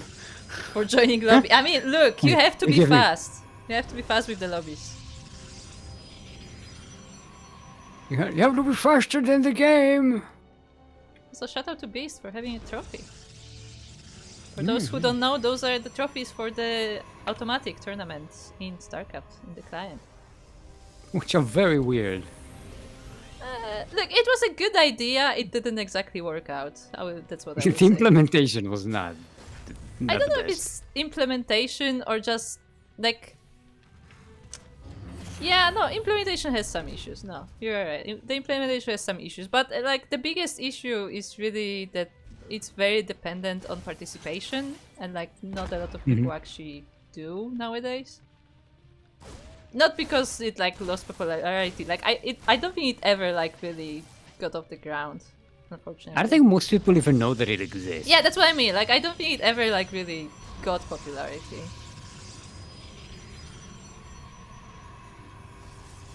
Boring. I'm on my podcast. Look, we'll save that for the personal streams, okay? Hey, we haven't even talked about the game yet. Stop complaining. True, we only talked around the game. This is still the Puddlecast going. Double Reaper. Interesting there. That doesn't strike me as a TVP build, but there it is. I guess no, Double Reaper with a Hellion makes sense, because then you get through the wall. Yeah, it makes sense. Also on this map, you got a lot of cliffs in that middle area there that you can escape to. Also, it's Triple Reaper. Which is nice, because that is much better at sniping these Protoss units than like 1 or 2 Reapers. I mean, you have 2 Hellions, but it definitely is a TVZ build. TVZ in TVT as well. Like TVT, you will see this, but like I feel like not so much versus Protoss as we can see that Dizzydorf is trying to get into this base, but it's not quite working out for him.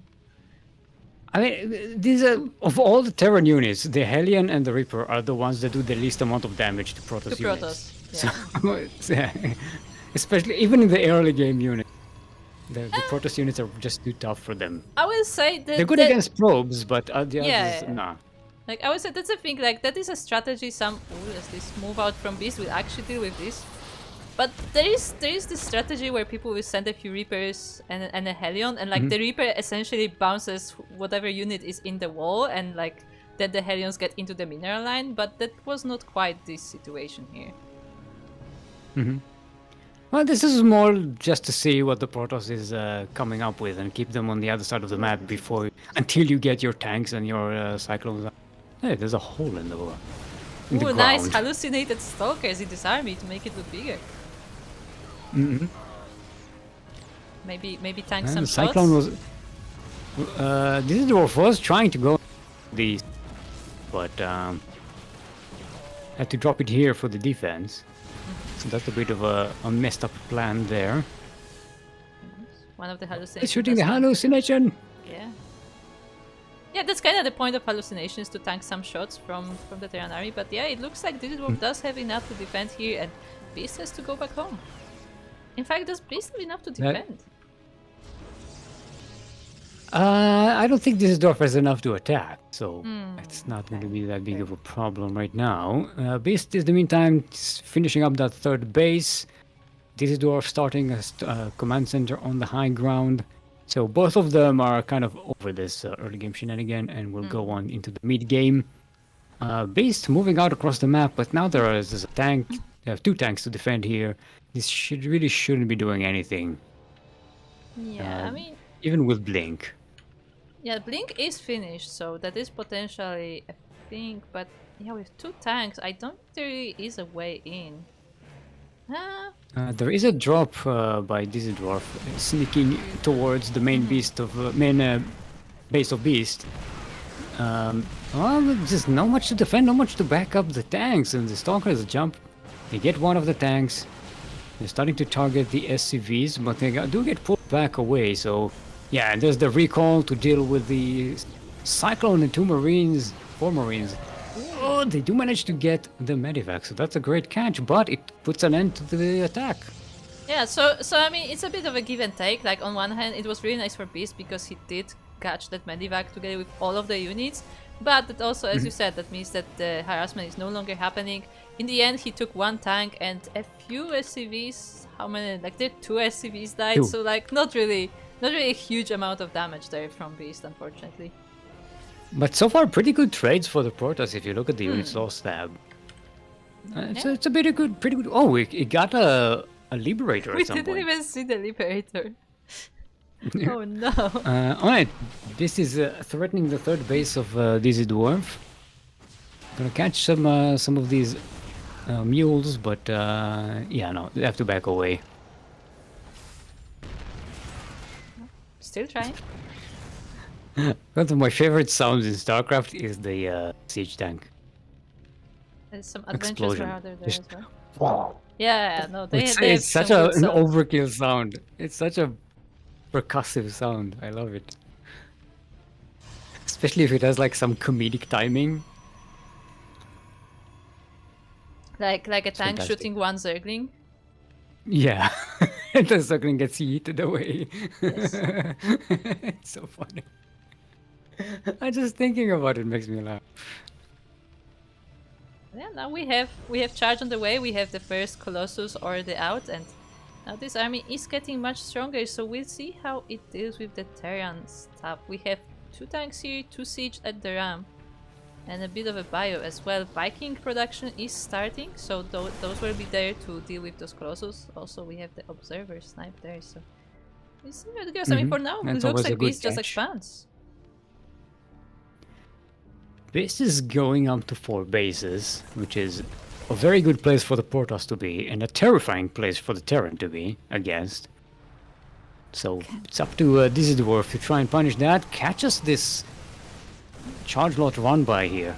Actually, it's not, they don't even have charge yet. Ooh. Yeah, charge is Charge not isn't finished. finished. It's still on the way, and yeah, these cells will be a bit wasted, and charge is about to finish, but will be not here for this fight, as Beast has to defend from this attack.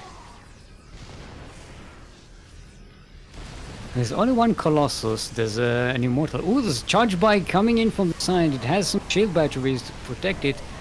Beast is trying to outmaneuver this, flank this army, and manages to work. The charge lots get to the tanks. The Marines and the Marauders back away. They're not quite dead yet, though. Another wave of charge lots comes in, and this Terran army gets completely cleaned up.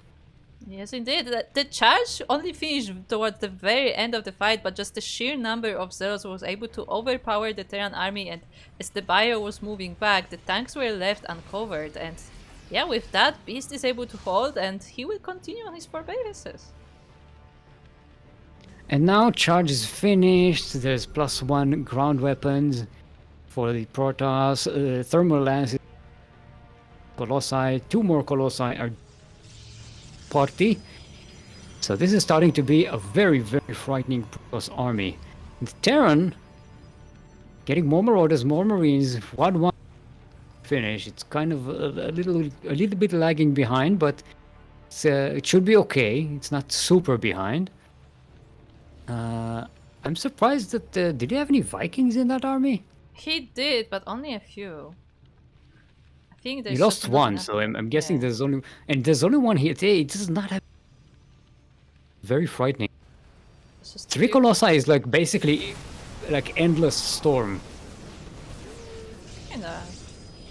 I mean, I don't Like know area if of effect Colossi that is as keeps good on as firing. Storm for that, but yeah. Like the But it doesn't Vikings. run out. The Vikings cannot really contest the Colossus right now. The Liberators can maybe help, but they're not particularly good at that. Also, Stick, you are cutting out a little bit, just so you know.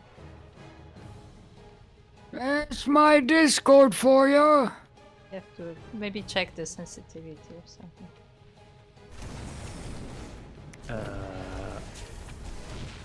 We have some zealots coming into this gold base. As this gold base is actually open, there is this passage here, and the zealots are able to go right into the SCV line. That's painful.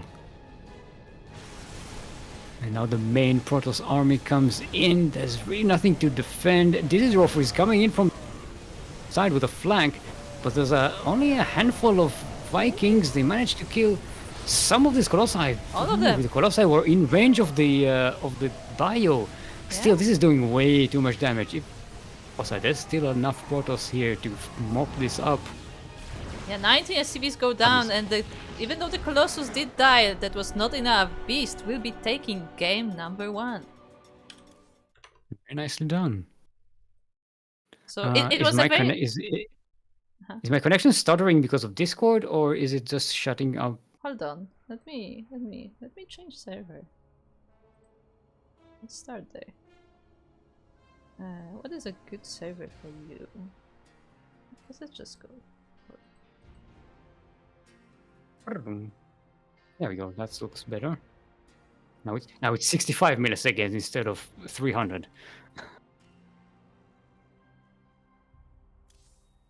Yeah, this is saying 3 minutes no charge for Yeah, the getting a lot. charge was a bit late, it is true. Yeah.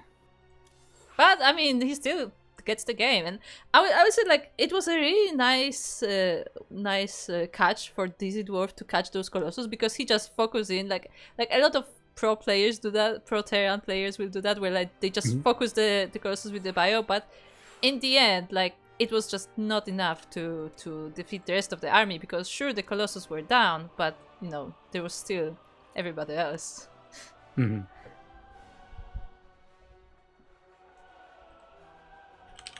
And there were still more disruptors there. So there was still more AoE for that Protoss army to deal with. And yeah, chargeless. They're just deceptively good. You think to yourself, nah, it's a tier 1 unit, but no. It's a very powerful tier 1 unit. Chargers are pretty good.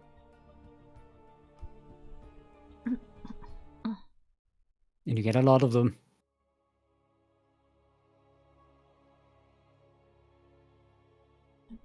So it's good that we remembered predictions this game, because now we can get another subscription from Captain Fish.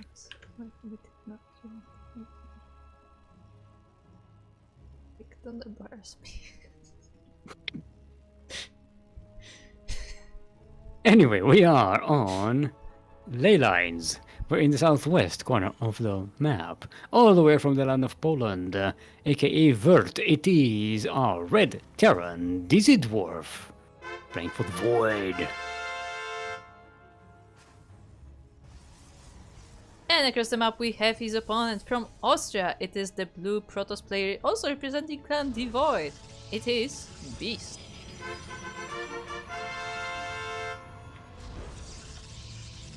Wait, am I even saying like... What? No, I am saying that. I'm like, did I just confuse Beast with Sugarcoat? But no. He is from Austria. Because we have one player from Austria and one player from Latvia. And those are very confusing. I mean, they both have white and red flags. I like that you're not confusing Austria with Australia. It's confusing. Not the typical confusion. You have your own little list of confusions. Yeah. Based on the color of the flag. Are you guys are confusing them with Singapore? No, because they have 3 lines. Singapore has 2 lines. Ah, okay. What about Poland? Poland also has 2. That's like Singapore. Yeah, but Singapore also has a thingy on it. Poland doesn't. It's also not exactly the same type of red. Yeah, but that depends on screen. So that's exactly my point. Like both Austria and Latvia are like red, white, red, but like it's different shade. I think Latvia is like much darker.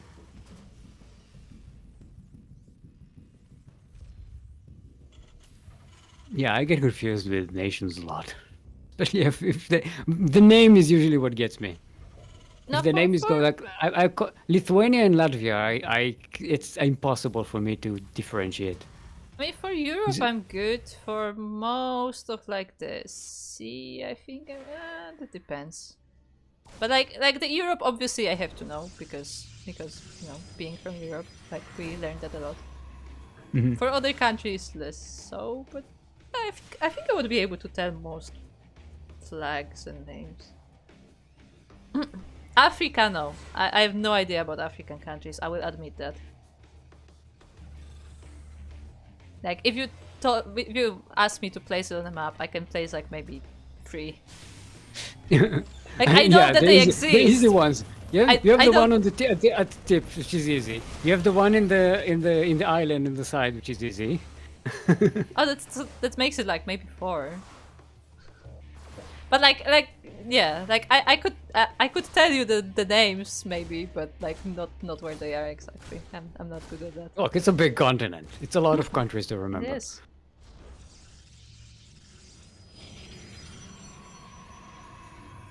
I have with Europe. I also have trouble remembering because a lot of European countries kind of have the same shape. Like they're not Sure? super distinctive.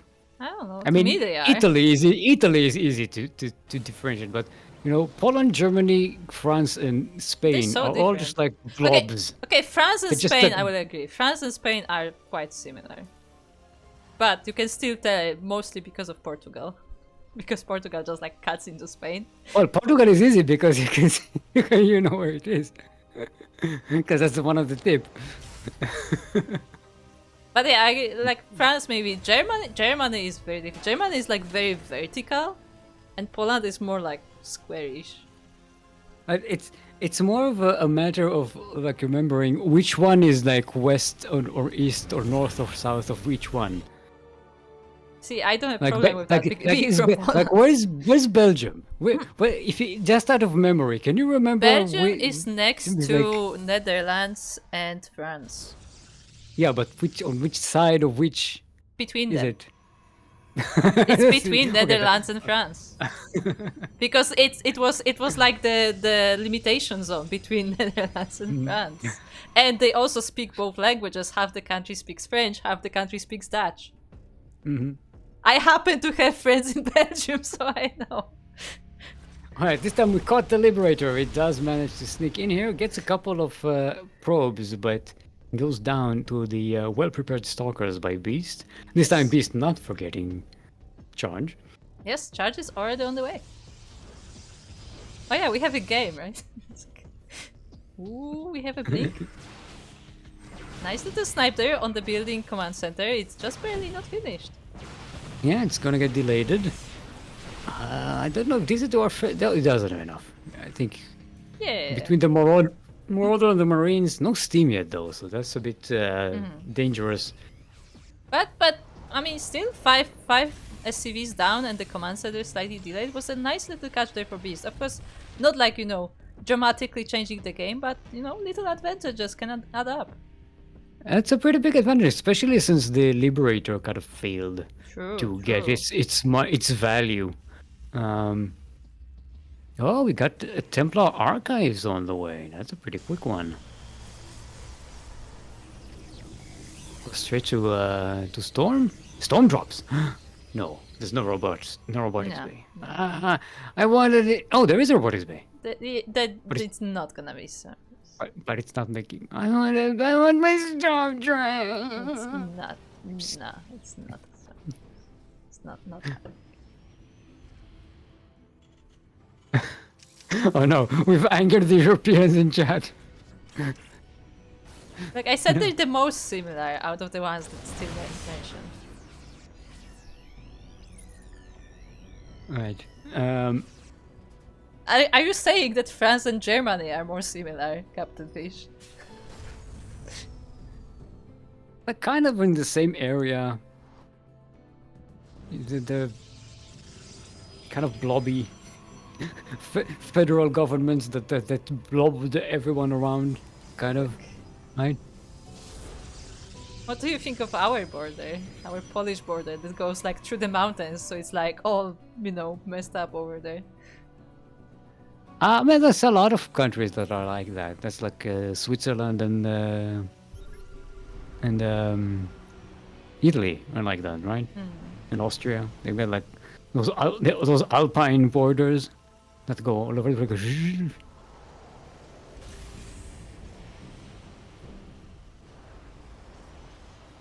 anyway, this game is a lot less active than the previous one. I've noticed. Yeah, I mean, I feel like mostly it's Daisy Dwarf taking a bit more. I don't want to say defensive, but I guess so. Like he has a less active stance, like because last time he would be like starting with the Reapers and Hellions with the drop, Yeah. like he would constantly be putting pressure. But this time he like sent the Liberator, and that was pretty much it in terms of aggression. It was mostly from Beast jumping in. And Adept is mesmerized by the big blue laser. Yes, I understand. Just standing there, just watching the view. If you Oh, turn no, the it camera, doesn't stop. it's gone. It's so What? funny. What is what? Group, you can control the laser. Yes, I'm in control Right. now. Beast is setting up a multi-prong here. Multi-prong attack is going to pull the main army of Dizzy Dwarf here to the third base while sneaking into the natural with some charge lots, or coming in just at the back. They do run into some Widow Mines, but it's enough to split the bio units of Dizzy Dwarf. Is it enough to do damage? The Vikings land down. Oof, another big storm here. Some of the CVs as well, and now it hits the bio. Unfortunately, the EMP also lands as well, so this will be a difficult fight for both players. The Terran army is dwindling, but the Protoss is also has to be careful because the reinforcements are coming. The reinforcements are coming, and it's wave after wave of charge lots, who, as we've discussed, are a lot stronger than they seem. They do have +1 weapons and charge. I don't see. Do we have any storms left? Don't have enough. You have an energy for one storm at the moment. And it does get pushed away. Maybe Beast. I think Beast 2 could have continued the pressure here and won, but maybe he wasn't as confident. Yeah, I mean, this was a very close fight. Like it was possible that like Beast could overextend and maybe lose all of his units, maybe to a Widow Mine, maybe like something else. So I feel like he just decided to not risk it, just be safer and take advantage in other ways. I mean, it traded really well. If you look at the units lost tab, it mostly just used lost charge lots. Yeah, that was a pretty solid fight there overall. Like I definitely like the idea of the ambush from both sides with the charge lots coming from the back. That definitely very much helped with that engagement to just split the attention of the Terran. And Beast using this time to get fleet beacon and more stargates. Ooh. And we are going to go into air toss. Carriers? I guess so. I mean, I'm not really sure what the Dwarfis goes down. Yeah, that's pretty painful. These charge rods still doing some damage, but they will be cleaned up and they won't have reinforcements or any way to retreat. So they're mostly just annoying at this point. Yeah, that's basically it. That's like drawing the attention. And I was gonna say Tempest, but like I didn't believe it because I mean, yeah, what would be the target for the Tempest? I guess the Liberators? Yeah, I guess you could deal with Liberators with the Tempest. But I don't know, against the Bio Terran, this is I don't know if that's the best choice because sure they have range, but they don't do as much damage to small units. Yeah, that was especially small units that can charge under them and absolutely destroy them. That was exactly my line of thinking, where I was like, yeah, carriers, I don't know how well carriers do in PvT, but also like Tempest, like they don't really have a good target here with this being mostly bio army. But yeah, I guess Beast will show us what he wants to do with this. And I think Dizzy Dwarf is hitting at a time where it's not the best for Beast, I think. But the position might be best for Beast, as he's managing to sort of sandwich Dizzy Dwarf here between all of these Protoss units. But the Bio is trying to break through right in through the main Protoss army. The Liberators are doing a lot of damage, zoning these out. There's enough Terran left here that I think the push can even continue. I definitely agree that it can, and I think the Tempest were supposed to focus the Liberators, but they were a bit distracted. They were attacking the Bio army, they were attacking the Vikings, and in the end, I don't think they really fulfilled their task, their purpose there. Well, Beast is switching to carriers though, so gonna have something a little bit extra. But I don't know, Dizzy Dwarf is getting 3-3. But it doesn't have a lot of Marines, so there's very little anti-air. I mean, if you have a lot of Marines, they could basically destroy the interceptors, and the carriers are practically meaningless. But there's not a lot of anti-air with this Terran army. Just a lot of Marauders. So anything on the ground is in danger, but in the air, I don't know. It's just the Vikings. And there's not a lot of them. Vikings, potential Liberators maybe. Liberators anti-air is... Nah, I might. I mean, it exists. But regardless, this Nexus will be going down, so Beast is back to 3 bases, but he does have a new one right on the front that's already saturated, so I guess technically still 4. Oh, they're gonna go for the wheelwise. And choop choop. Nice. Good damage. Taking out the both of the no, actually one of the tempests.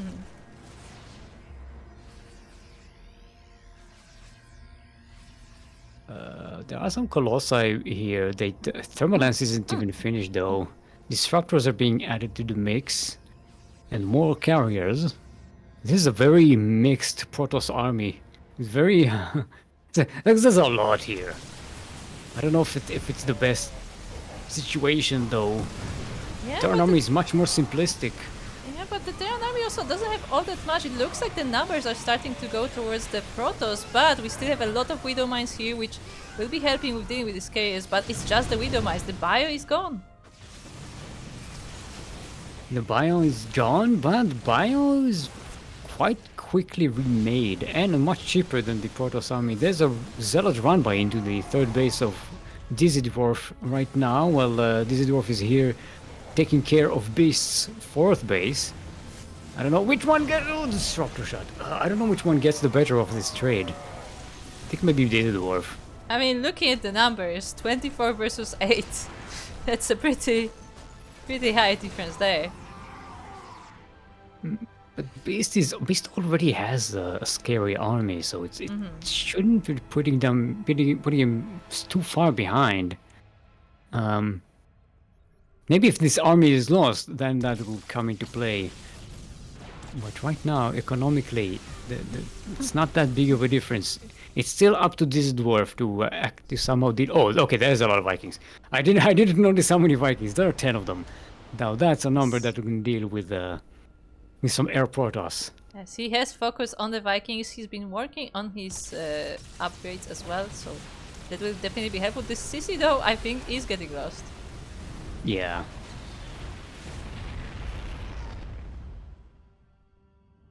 Okay.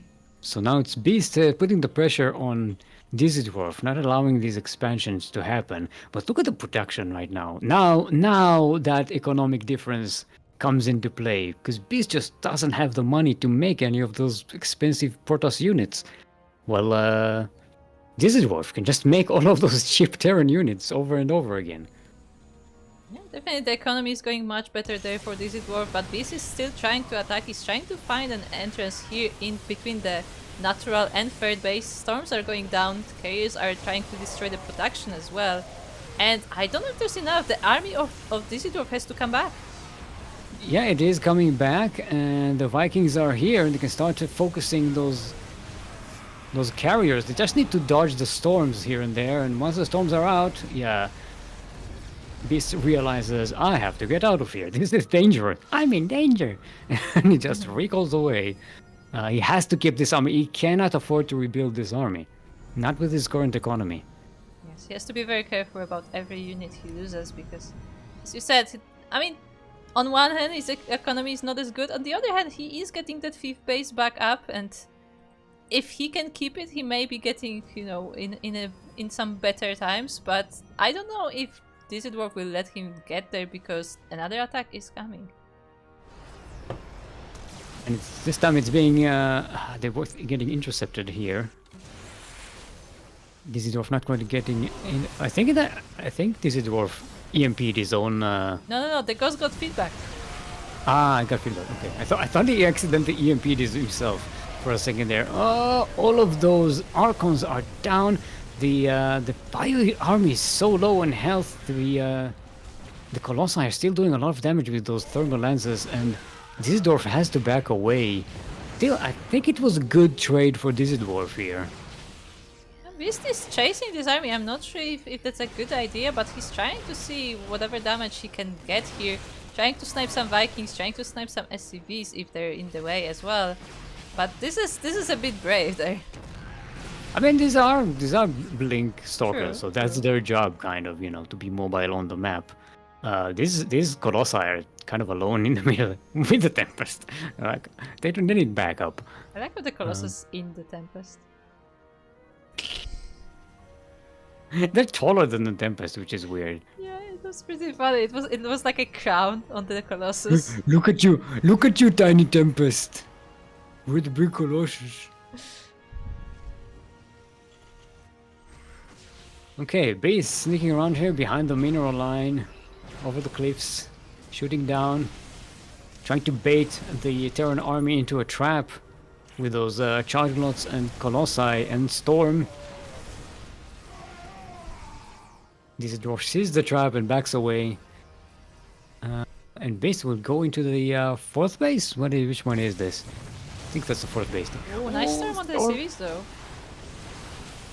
But he's running out of storms. Yeah, they're mostly zoning storms that don't connect with a lot of the army. At the same time, we have another run by over here. What? A Colossus strike by. A Colossus, not waddle by. Okay, we have just. A stride by. There it is. I think there were two colossi that were just having a walk. It's weird. I don't think that was intentional, but I mean, he did get some damage out of that, so hey. Yeah, it worked. If it works, then it was intentional. Alright? This charge was getting caught here by the bio units. Ooh, nice storm though. Oh, those storms are so painful! Now there are 4 Colossi here to clear out the line. There are a lot of Vikings here. They should be able to clean up a lot of these Colossi. Yeah, they already got one of the Tempest. The Colossi is pretty low as well, but they're struggling to get to their targets. But now there's not that many Stalkers left, and they're able to snipe one unit after another. And this dwarf can continue. No, the charge loss will back it away. Oh boy. This is a very back and forth game here. Yeah, definitely. If you look at the units lost and the resources lost, they're quite close. Yeah, They've actually, been trading relatively. the Protoss is losing a little bit more now, but yeah, But both of considering them. how many engagements we had so far, it's pretty close. And on very high late game tech as well. Yeah. +3 air weapons. Well, how often do you see that for the Terran? Not that often. Actually, there are no air upgrades for the Protoss. Huh? I mean, he kind of gave up on the air anyway. Like he's switching back to ground army. He's getting the Colossus. He's getting the Disruptors. So I don't think we will be seeing more. Like the option is still there, but right now it just doesn't seem like it will be useful in this army, especially with that many Vikings around. I like that the Vikings don't care about the disruptor shots. They're like, yeah, it's all the way down there. I don't care. they can go off all you want. Well, Liberators zoning out. Some Yeah, good anything that EMPs gets as well. in there is gonna be a lot of danger. These are +2 Liberators. They are scary. Yeah, and with the EMPs landing on the Protoss army as well, that they cannot really approach. They cannot defend this base, so this base will be going down. The probes were evacuated. Even another EMP landing there on top of the army. He's trying to come in from behind, but there's barely any anti-air. The Liberators can be taken care of. Everything on the ground can get cleaned up. I like the Charge Lord run-bys, just to try and draw the Terran away. And he split his army all over the map, and it's not a good place for the Protoss to be. Yeah, with this many Liberators, it's difficult to maneuver around this army as well. The Disruptor shot will connect with some units, but not enough to win this engagement. It looks like, yeah, this is enough. This dwarf will tie up the series 1-1. Sideways 1-1.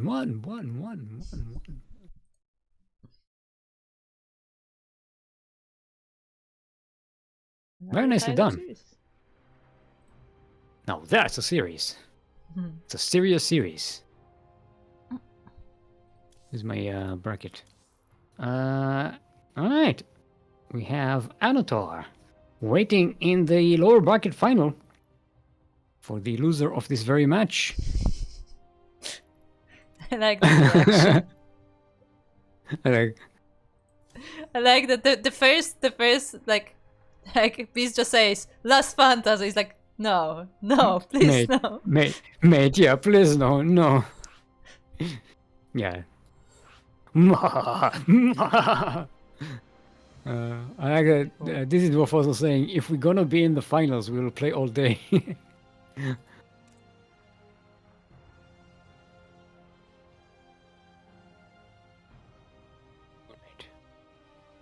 Okay. Hotels are ready. Let's get into it. Ready. We are ready, and let's go to Final Fantasy, Ellie. The final one. I don't care. It's Final Fantasy. Why would you call it Last Fantasy? Why? To mess with our brains. I think so. Unironically, I think that's what it is. What, map makers naming their maps to mess with people's brains? Backfly Fantasy. No. Backfly Fantasy. Yes. Oh yeah, I forgot we actually have a thank you. German in the chat, so we can judge my pronunciation. Oh no. Don't, please don't. Done.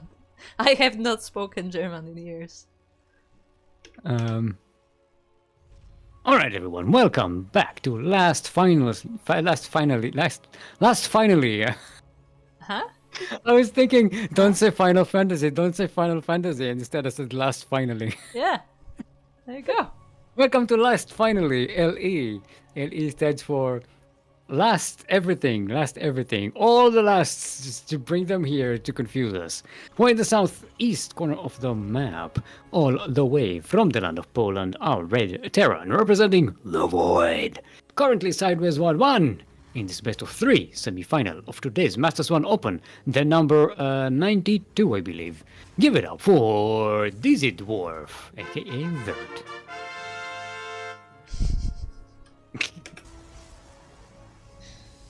Meanwhile, in the top side, we have the blue Protoss player, also representing Clan Void and coming from Austria. It is Beast.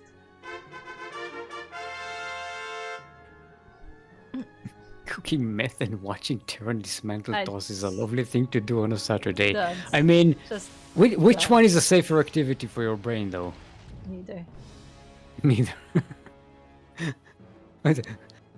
Cooking meth or GVT? Which one? Which one rots your brain? I mean,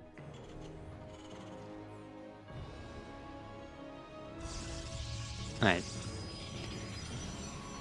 So they both find each other.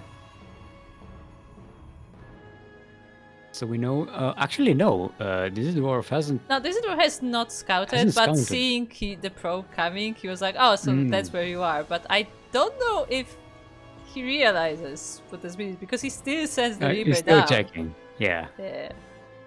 He said you are on the left, but I mean, there's no left. There's only top and bottom. Like both of those are on the left. Yeah. Okay, this dwarf finding out where Beast is not, which it tells him where he is. Yes, because now he knows where he is not, so he can deduce where he is. Because when he knows the location where Beast is not... Shout out to people who know that reference. Captain Fish is actually complimenting your pronunciation.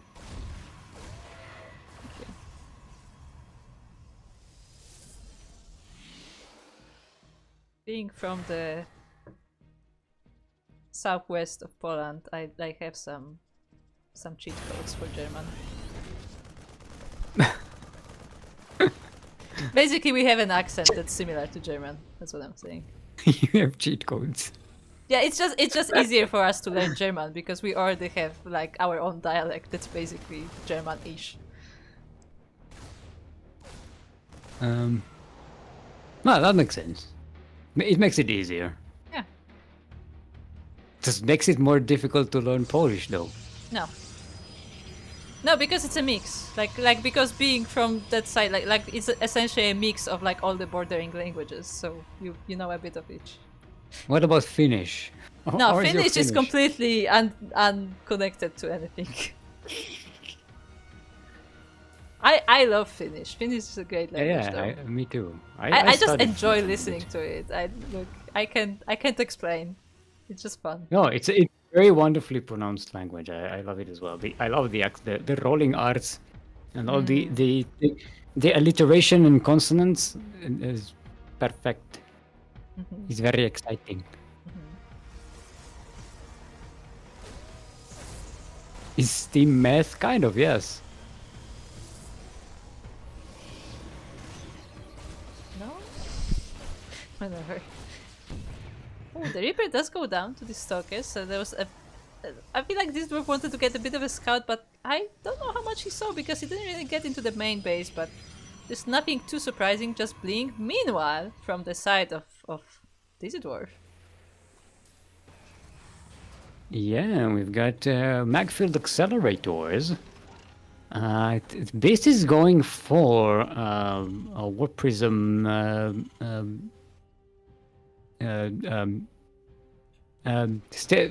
blink drop, I would say. So you got the upper vision, and you were able to sort of extra micro your stalkers. So it's a very robust harassment composition. But if we get cyclones are pretty good at shutting this down, but they are not ready just yet, and the stalkers are here. More are being warped as well. A couple of cyclones, the upgrade isn't finished yet. The stalkers don't quite get to the mineral line, and they'll have to back away. This is very close for this dwarf. I think it could have gotten way worse if the timing was a little better by Beast. Yeah, like he did have the army there to defend, so everything went fine. But the question is, does seeing those two cyclones tell anything to Beast? Like, is he aware of what is coming his way soon?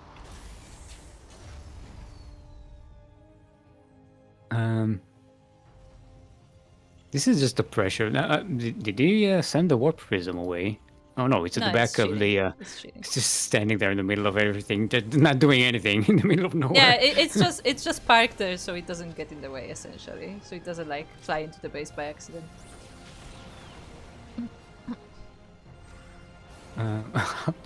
Okay, what drug increases the fire rate of your weapon? Anything that lets your finger click faster. I mean, at some point, like the machine just won't work faster, right? Yes, maybe the machines are taking drugs as well. All right. Probably. That's what happens. Charge isn't finished again. Beast mistimed it. Yeah, I mean, it's enough to chase the SCVs, but unfortunately, it won't be able to do much more. Yeah, charge makes so much difference, and it was so late.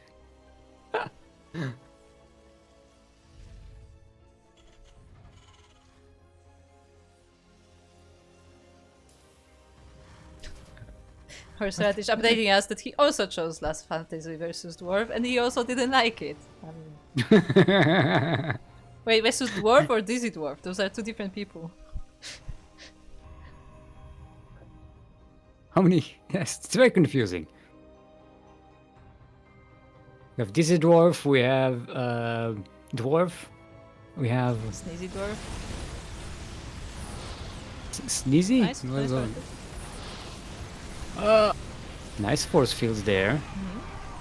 But that's a lot of cyclones with Magfield Accelerator. Yeah, you gotta respect that. The Warp Prism, though, it's bringing in some charge lots. Yeah, bringing some presence to the Terran base, and they're gonna run straight into this third base of the Terran. The tanks are there to help, but they also hurt the SCVs in the process a little bit. Oh, they're not the best against the charge lots, though. Ah, but here come the Marines. Man with gun, OP. Oh, nice use of the force fields, separating those cyclones, catching some of them, separated from the herd. Yeah, some good use of force fields there. This is quite back and forth. Neither of these players has enough to actually break the other. And this time, if you look at the unit source tab, Beast trading a lot worse in the early game than he did in the previous games. Yeah, definitely. And I mean, but also at the same time, Dizzy Dwarf didn't really attack until he had all of those cyclones. So like basically this is his only aggression this time. Not even a Liberator was coming to the other side of the map.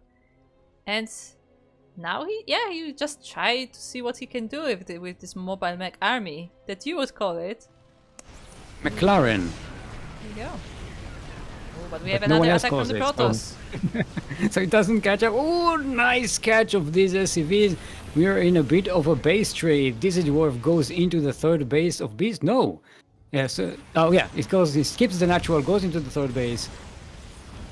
I'm trying to catch all of these probes there. It actually chases the probes, goes for the probes instead of the base, catches the army here.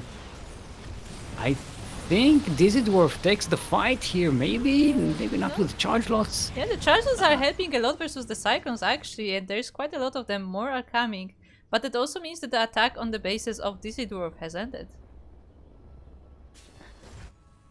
Yes, I know, Prometheus. It was a joke. I know. I know drugs don't make you shoot faster.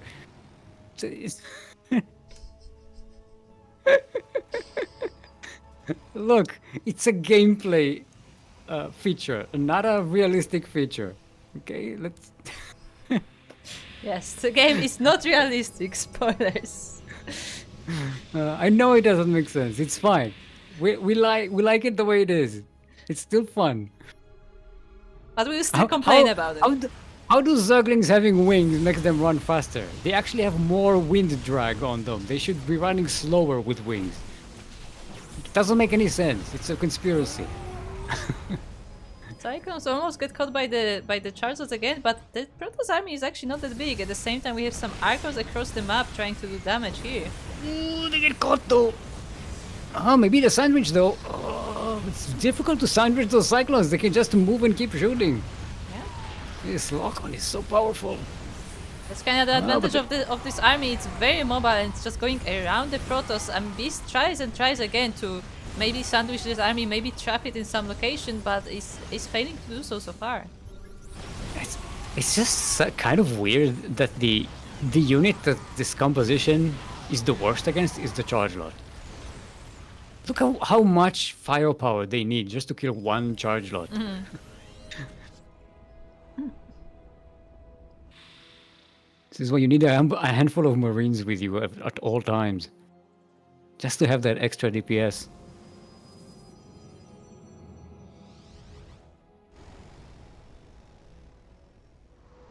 But that was nice. Did you see that? What? No. We like caught the mule drop like at the edge of the screen. It was fun. I was drinking water at the time. Your Honor. Your Honor. Oh, there's. I was about to say there's a storm here, but there's no storm anywhere. The storm isn't finished yet. Yeah, This Templar died for nothing. He lived for nothing. He died for nothing. Yeah, the And, bases the are getting fourth beast. evacuated. Beast is giving up on this location as the Cyclones are marching forward, and there's not that many. Oh no! Vengeance is over now. Not the Cyclones! The biggest insult.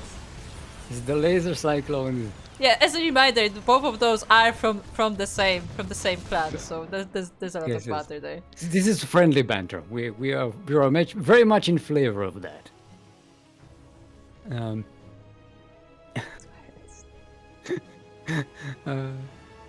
This is yeah, it's a lot. How many cyclones do we have right now? We have 18 cyclones. Yikes. The numbers are just going up, and the Protoss army does not seem to be getting more formidable. I mean, we have Storm now and some High Templars, but how does Storm affect Cyclones?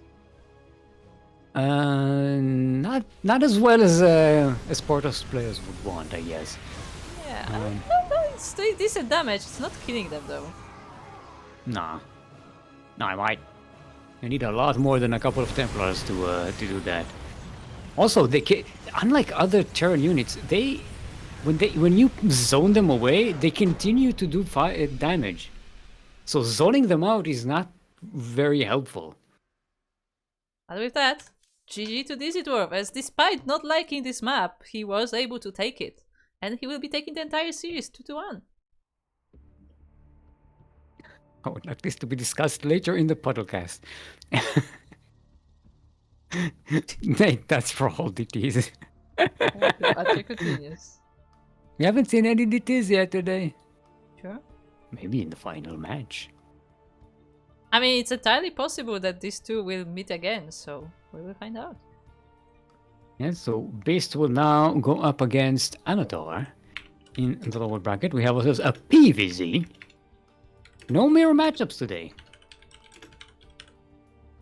We got a fully balanced bracket.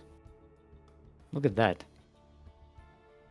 And they were all complaining that there are too many Protoss. Oh, interesting. It looks like Anatar, aka Ziggur, also joined Devoid. Huh? Oh, we have It's a Devoid, all the Devoid boys. We have a Devoid triple triple standoff.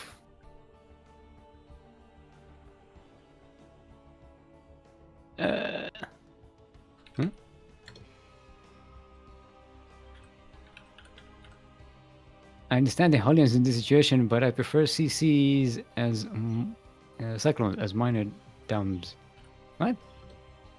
No, they're just arguing about cheese essentially. Mr. saying my brain is dying inside now. Oh no. Hey, look. See, this is the thing about tournaments. There's still a best of 5 to be played later on. You know, you might run out of tricks in this kind of long situation. You have no idea when the turnover will come.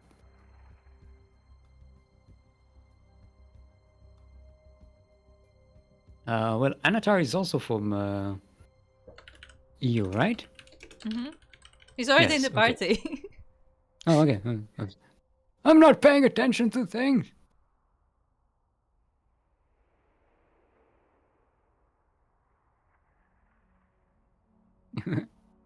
And yeah, the lower bracket is a best of 3. So it is like another semi-final series. The winner of the upper bracket, Dwarf, will have 1 point advantage in the grand finals, in the best of 5.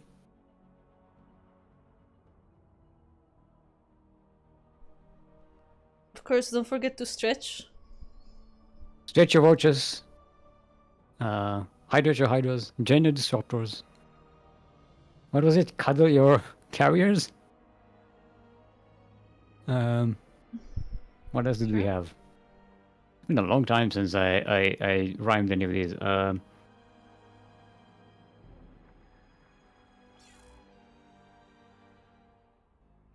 forgot all of them. You know, it's one of the things. Usually I write these things down, but I never wrote any of these down. So we don't have a database of dumb memes for the. I wanted to make one, but I just never have the time. Unironically, I wanted to make a database of memes for our channel specifically. What I did was I had the links for the clips, so they can actually search for specific meme stuff. But that's as close as I managed to get. They've been casting for a long time. We've been casting since late 2017, right? Not 1917, no. 2017. 1917, oh, that would be... Back in my days! Yeah, in late 2017, that's when we started. So It's just when the Ducklings started casting. And I don't think we did anything before that. Yeah, it's almost 10 from years, there. group. I know. You feeling old yet? I'm feeling old already. Yes. What do you mean? That's my secret. Don't you know my secret? I always feel old. Exactly.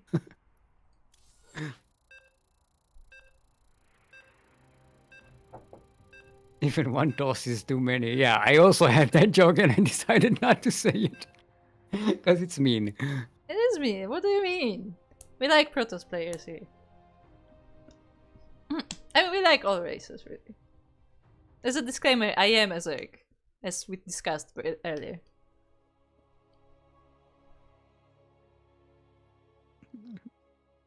Hey, we're in the pretty map. Ah, true.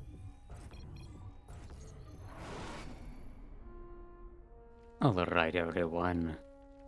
Welcome to Pylon LE. LE, in case you did not know, stands for Oh, I just realized what? what colors we're at. No Continue. worries. LE stands for um, um, uh, lateral explanation. Lateral explanation. That's when you're explaining something and you realize that you have no idea what you're talking about, so you start talking about something else. In the southeast corner of the map, all the way from the land of Russia, it is our purple Zerg. Give it up for Anator, representing the Void. Another previously known as Ziggur, I believe. Mhm. And across the map we have his opponent. It is the blue Protoss player from Austria. Now I'm gonna confuse myself. Yes. Also representing Clan Devoid, it is Beast. Also, do you wanna know a fun fact, Stick? Hmm? I fixed my mouse. So it works like a regular mouse? Yeah, the scroll works again. What did you do? Apparently, what you have to do is you have to take it in your hands and you have to blow air really hard into the scroll and then it works. And ironically, I found it online and it works. I'm like, okay, that will do it.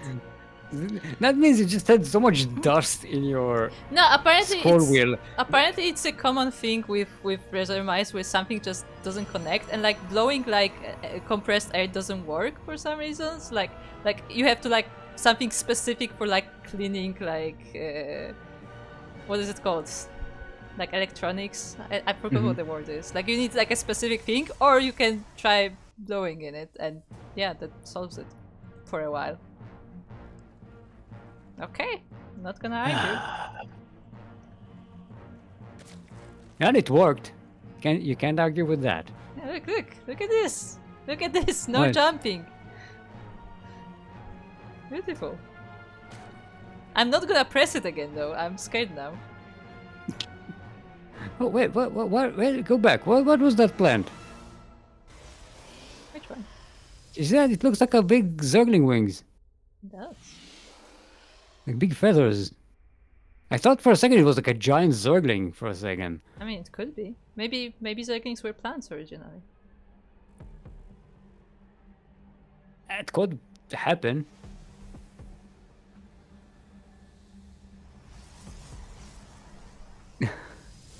Because you like Okay. all races because you can steal them units with an infestor. Okay, Captain Fish, I just want to point out that in Brood War, Protoss could do that as well. It's just the Terrans that for some reason just can't do it. Back in my days, we had dark archons and we can Yeah. take over other units and stuff. Oh no. The chat is catching up on the 1917. Look, StarCraft has been here around for a long time. Yeah, StarCraft is an old game, okay? Old game. Alright, we have a Zergling run by from Anatar here. The wall is a wall. And with the add up and a stalker at the front, this really I- isn't going to be broken. Can I like award penalty points to players for picking specific colors on specific maps? I will admit right now, I cannot see neither blue nor purple on this minimap. It's Both of yeah. those are invisible to me. Because there are other blue blobs and other Yes. purple blobs here, so Exactly. it's like I can't see anything. Help. help. I mean, you can always do like The colorblind mode? colorblind mode. I Yeah, forgot what the You can- hotkey is. you can maybe set it up so that it's always red and blue. No, I have my colorblind mode as light blue and orange. Okay, that could work. Do you remember what the hotkey for that is? Maybe we can try it. Maybe. No, I can look for it though, because I'm not on stream, so I can, I can block the view. Where's my hotkeys?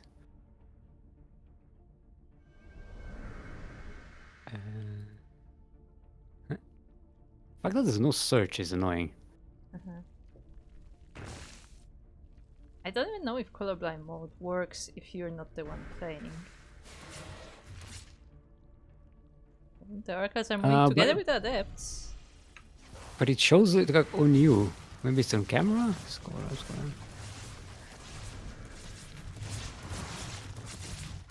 No. It may be in gameplay. Or whatever it's called.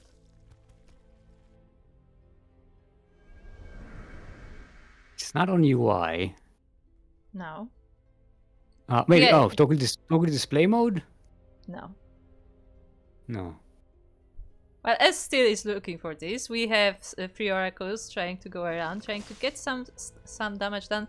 At the same time, Anatar is going for both the melee upgrades and the range upgrades. So I guess we may be going, yeah. I mean, so far we have only Roaches and Hydra then. Oh, one of the oracle goes down. But yeah, I wonder if, I guess this will be a Roach, Hydra and Lynx for support? Question mark?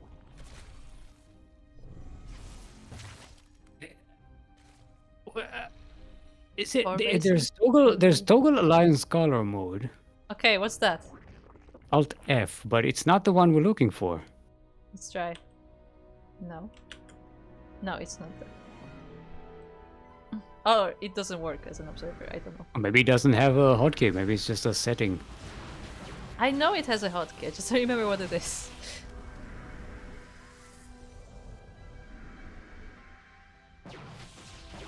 On the side of the Protoss, we do have the Storm already on the way. Charge is already started too, but not quite finished. Looks like Beast will help Anatar here with this base by killing it. Because it was a bit off-center. It was a cancel though, not a kill. And with all those oracles, Beast did set up some stasis fields here. Okay, I activated colorblind mode and it did absolutely nothing. That's good. Or maybe I'm super colorblind and I don't see the difference. I don't know.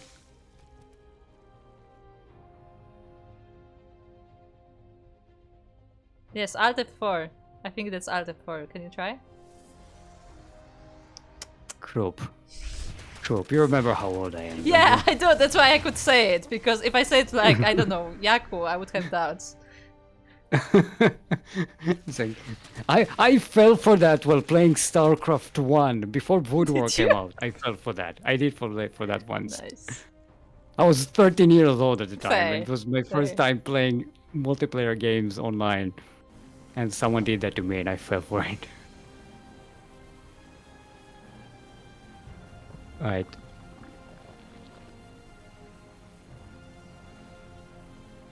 Back in the days. Okay. Anatar trying to come in here with his squishy units, but the storms are pretty strong and that's not enough to break the Protoss right now. The Zerglings were annihilated almost immediately. The Hydras have to go back as they do not have any support right now. There are actually only a few Roaches, which is very interesting to me. Like, with the upgrades on the way, I thought Anatar would commit to Roaches more. And you kind of want to have them as buffer, right? As beefy cannon fodder. To help the squishy Hydralisks stay alive. I mean, either that or just have more Zerglings to support. Like, Hydras on their own are not very good, unfortunately. Oh, Zerglings against Archons and Storm. Zerglings disappear way too fast. Roaches are like the buffer that you kind of want. They have a lot better survivability against that. Oh, the Zer's actually also good against Charlots. The fourth base of Anatar goes down. And Beast is denying the other base from forming up.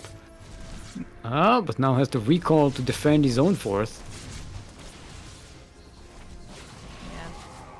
Looks like the Hydras were trying to sneak into that base of the Protoss, but with the recall, Beast was able to defend that, and Anatar once again has to go back home pretty much empty-handed. There's a fleet beacon about to finish for Beast.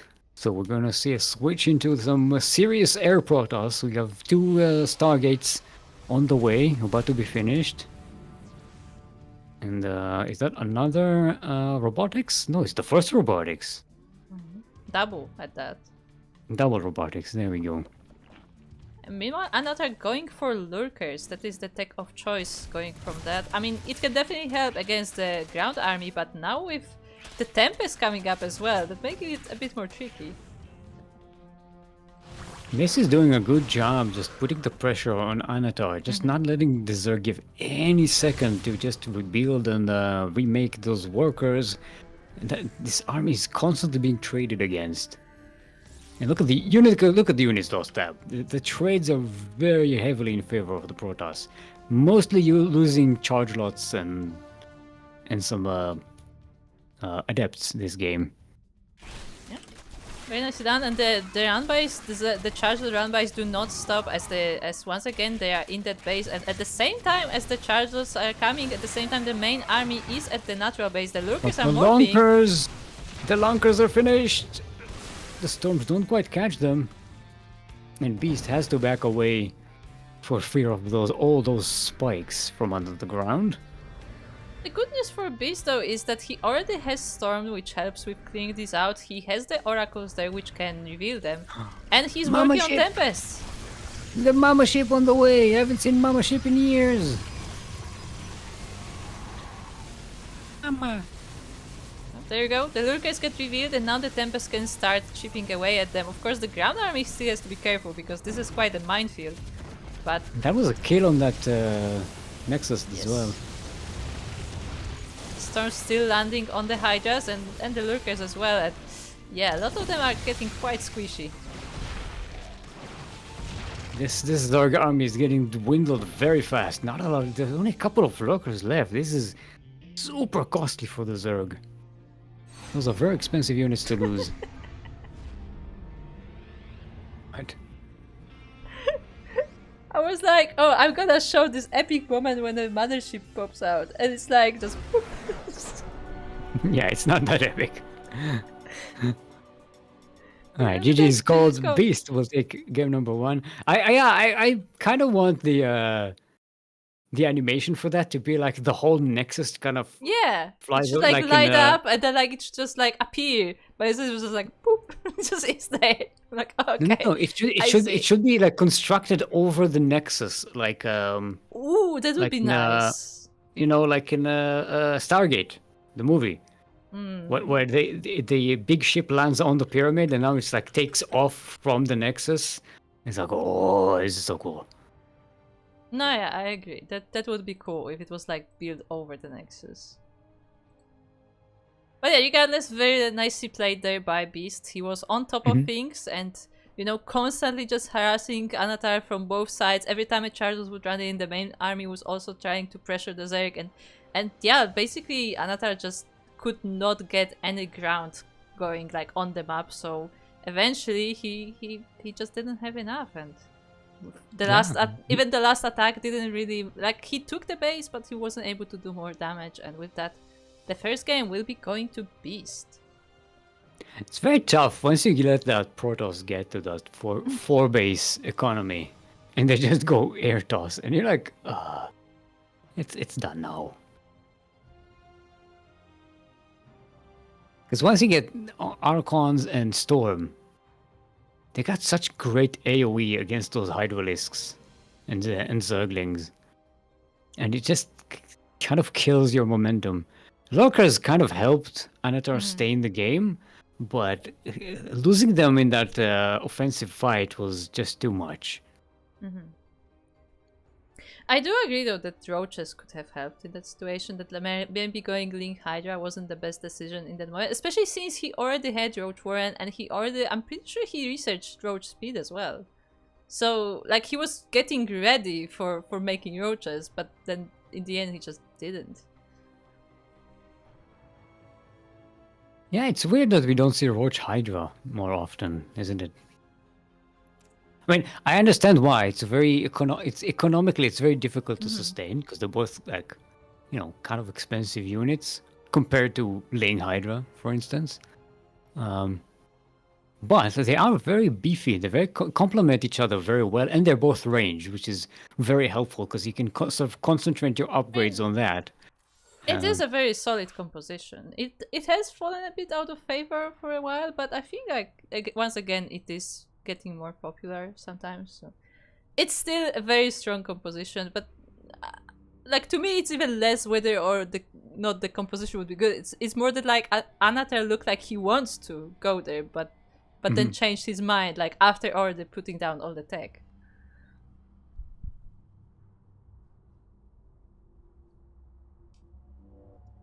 Yeah, with that, one of our players is taking a quick break. So yeah. So we're back to Paddlecast. Your favorite? Yeah, I'm just laughing at the Alt F jokes.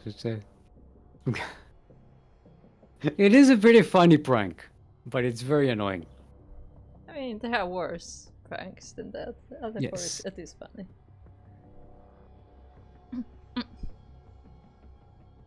That's the thing. I heard. Dark Brood War was the Zerg and Terran supply have their own separate pool. Yes. Yeah, that was fun. Yes, I remember that. For the record, I did not play a single competitive game of Brood War. I barely played any ladder on Brood War. I mostly played just use map settings games. Yeah, same. They were the most fun.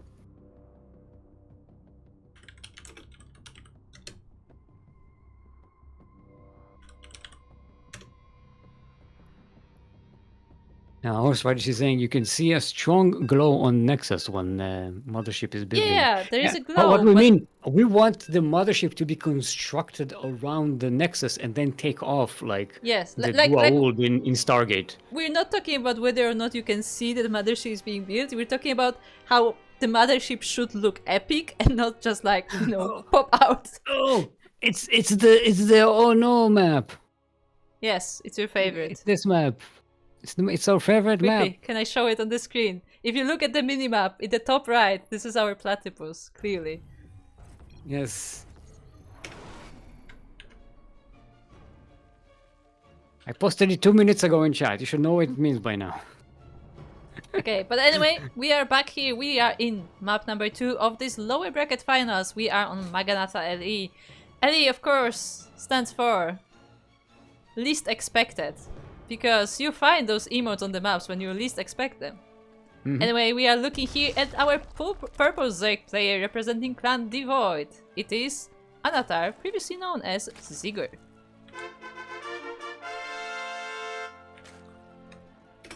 In the northwest corner of the map, all the way from the land of Austria, it is our blue Protoss, also representing Devoid.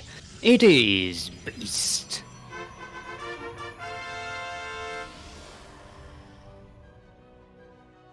Easy peasy lemon squeezy.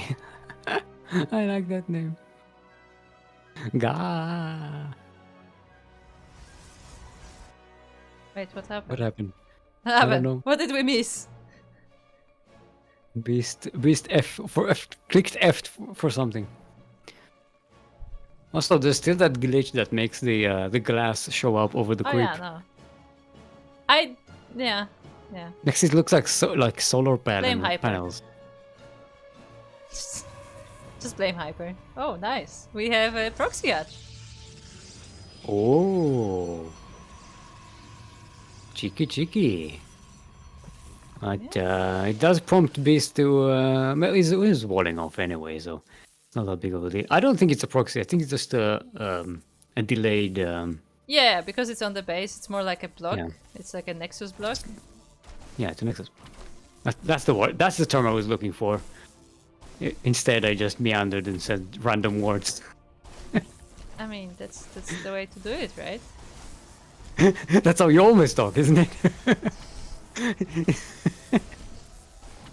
Meanwhile, while I'm looking at this hatchery, I also have keeping an eye on this bottom side of the map as we have a probe sneaking something there. Like, once we saw that Anatar is being cheeky, he is also planning something of his own. Ooh, let's the hatchery finish. It is a proxy hatchery. I mean, what are we? It might as well. The creep will be definitely very annoying. Who's the player in SDO who did that all the time? Was in our clan at some point. Blisk, there we go. He did it every game. Every game. He loved it, especially versus Terran. Particularly versus Terran, it was really good. But this gets cleaned up. Look at that. It doesn't even lose a unit yet. This is... Zerglings will scout. But they It's will not find anything. There's nothing to scout. Everything is here all anyway. It sees nothing. Because the Stargate is across the map. Yeah.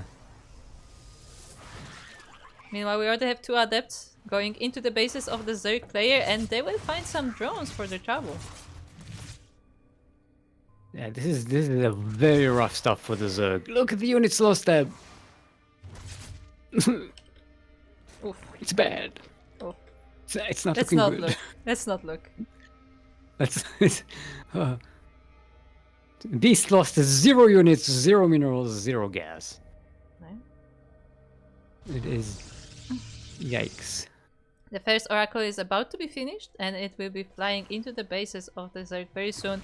This hatchery is spotted by the Adepts, and I assume the Adepts will be moving together with the Oracle. But they're distracting the Queen. It's not Yes. here to protect the drones. Distracting Is the it Queen. The drones? Queen was also a little bit off the creep, so it took her a little bit more to get here. And That's 5 drones, 6 drones, 7 drones, 8 drones. And it's out of energy. No! Okay, one more shot. it's trying, but it's so low. But the Adepts are here to help to finish the job, but they are being caught by the Zerglings. That was phenomenal harassment here by the Protoss. And the second Oracle is coming in into the natural base. Not much to kill here, but it kills what it can. Yeah, and yeah, another was forced to cancel that Binding Nest because, I mean, he has to focus on defense right here, right now. He still doesn't have any spores, which could help. But he 8 focused more on Queen drones. defense. Yeah. It's 18 painful. drones dead in total. Painful. For 1 Adept and 1 Oracle. Even the Adepts managed to get away. This is rough. This is why they hit Protoss. Very unfortunate for our Zerg player, and Beast, seeing how well this attack went, he's going for glaives, so there will be more adepts coming. I assume the Oracle harassment will not finish. There's another Oracle on the way as well, just to replenish the one that did go down to the Queens. Going Ling Bane is maybe not the best against those Glaved Adepts and an Oracle. It could work. No, but It could work. It's one of the ways to deal with them. Maybe not the perfect way, but it's one of the options. But there will be a lot of adepts, and you know, you need a lot of banelings to deal with that. And if you have Adepts with Glaives, they can snipe those Banelings pretty fast if you're attentive. Yeah, especially since, unlike with Zealots, the Zealots have to come close to fight, but I mean, the Adepts don't, so the banelings may not even get to them. Yes, and they can shade away. They're very mobile. So it's a lot more difficult to connect those stress ball banelings into them. It looks like Anatar is focusing more on Bane busting this wall and just running the Zerglings in, but there are so many adepts on the inside already. And there's a double wall as well. Yes. The wall, it is double. Okay, the banelings do connect with the adepts, but there's good splits here by Beast. Even though the banelings mostly connect, still it's not enough, and the oracles can basically mop up whatever is left. And this attack did not go well, and the adepts can just shade across the map and start harassing. Yeah, as reinforcements, Beast warped in more adepts, and those adepts can now go on the offensive, and seeing that Anatar GG knows is that there's called. nothing left to do, GG is called. Beast will be advancing to the finals. Ooh. There we go. We have the rematch. Beast versus Dizzy Dwarf. In a best of 5. How many drones were that? A lot. You can check. I don't remember. Yeah. It was 8 for each oracle. That's what...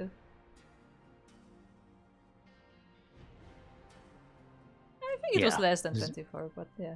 No, because there was a third oracle that we didn't meet. But was it also 8? I think it must have been less. Yeah, okay. We should probably take a break before Yes.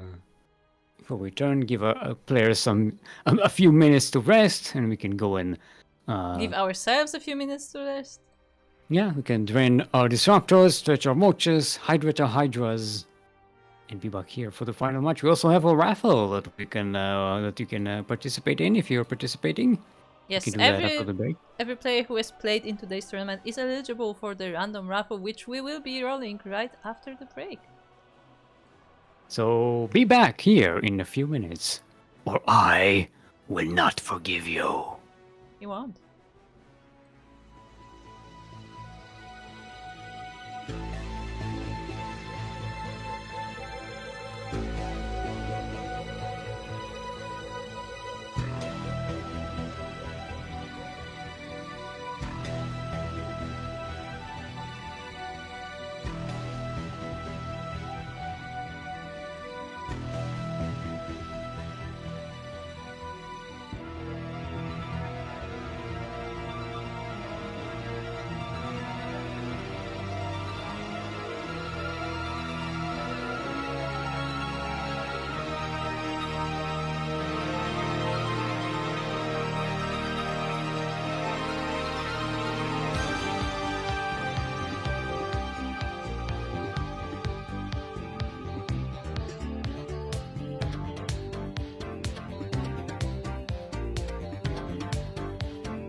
Hello and welcome to Master Swan Open number 92. We are currently in the grand finals of our monthly amateur tournaments up to 4.7k MMR, but before we get there, we have something special to do. Still more. Drum roll, please. Yes. Do you have a drum Have a roll, raffle. actually? No, it's the microphone probably blocks it out anyway, so I can't do anything. Yep. Anyway, Awful. we do have a random raffle, so this is $5, $5 for a random participant of the tournament. Anybody who played a full series is eligible for this random raffle, and today we have 7 players participating. So without further ado, Nice. let us randomize our winner for today. And today, Drum roll, drum roll, drum roll, drum roll, drum roll. If I say drum roll, then the microphone picks it up. Drum roll, drum roll, drum roll, drum roll, drum roll, drum roll, drum roll, drum roll. it's Ragnar. So congratulations to Ragnar. Yay. Ragnar did play in our tournament today, and he did go down to Anatar. There you go, and then Troy Galaxy. So yeah, one of the earlier finishes, but still, nonetheless, getting out with $5. So congratulations to Ragnar. Make sure to join the Matcherino. And speaking of Matcherino, if you want to support this specific edition of the tournament, if you want to support these specific players that are in the finals right now, because that's where the prize pool goes, you can donate to Matcherino. Unfortunately, we don't have any codes, but if you want to donate some of your own money, you are free to do so. And with that out of the way, we are ready for our finals. It's just a reminder that Disney Dwarf has 1 point advantage.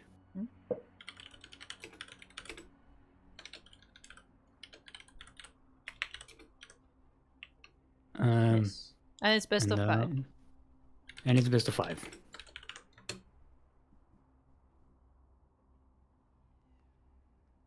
So Disney Dwarf being the winner of the upper bracket semifinal.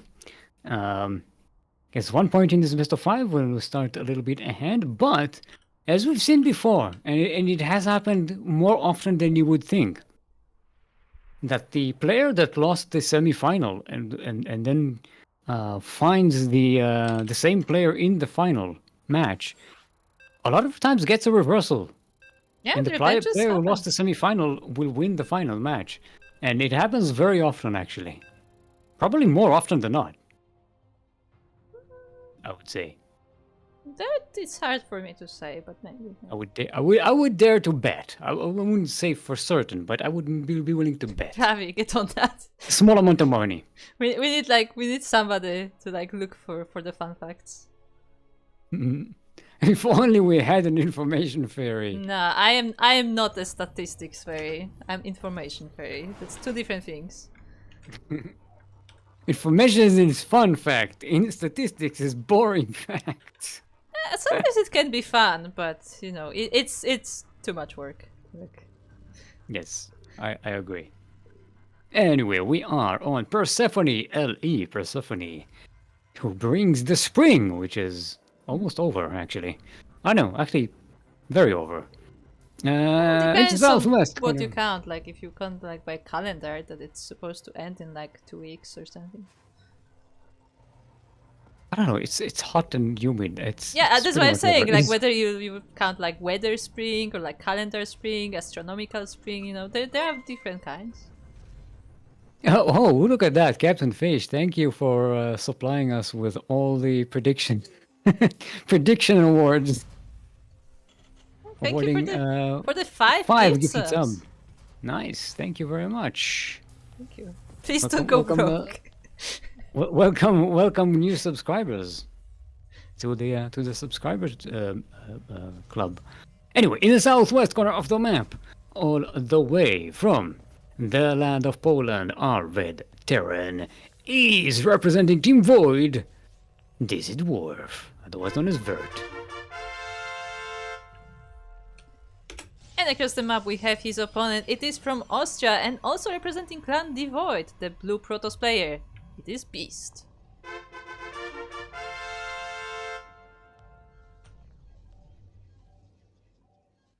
So For those who are Nice. newly subscribed, you can join us on Discord and connect your Discord with your Twitch account, and you will be eligible to get replay packs and other benefits that subscribers get. So you're welcome to do so.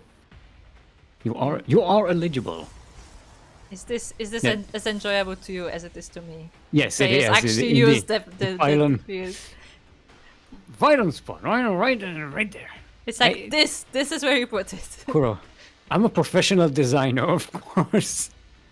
Of course, this is satisfying to me.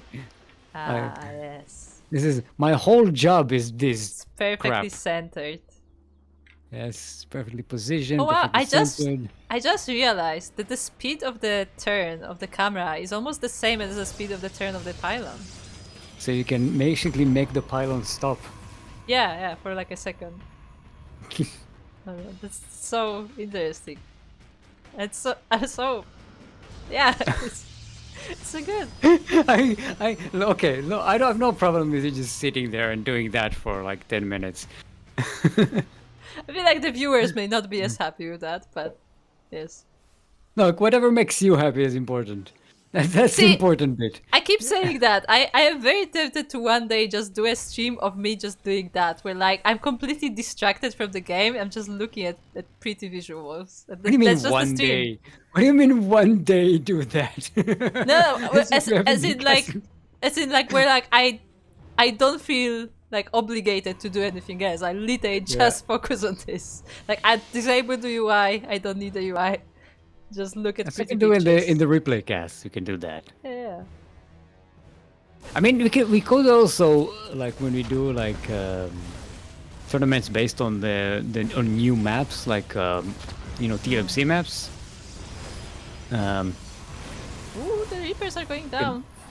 Once We again, can set it up as a rule that we can just concentrate on the map and forget about the games. anyway, this did work. Once again, tried to go with those three Reapers and 2 Helions, but yeah, the wall is solid and Beast is defending just like he did previously. It looks so funny when they were hiding behind the rock. As if they couldn't be seen. Dizzy Dwarf gets pulled away here. Beast is moving across the map. They're missing each other. We're gonna have a counter harassment here. There is still something in the wall though, so Dizzy Dwarf cannot quite get in, and I don't think he spotted the third base being made right now. He's not suspecting it either. He should be saying, where are all your other units? If they're not here, they might be at home. There is a tank and some Marines here to defend.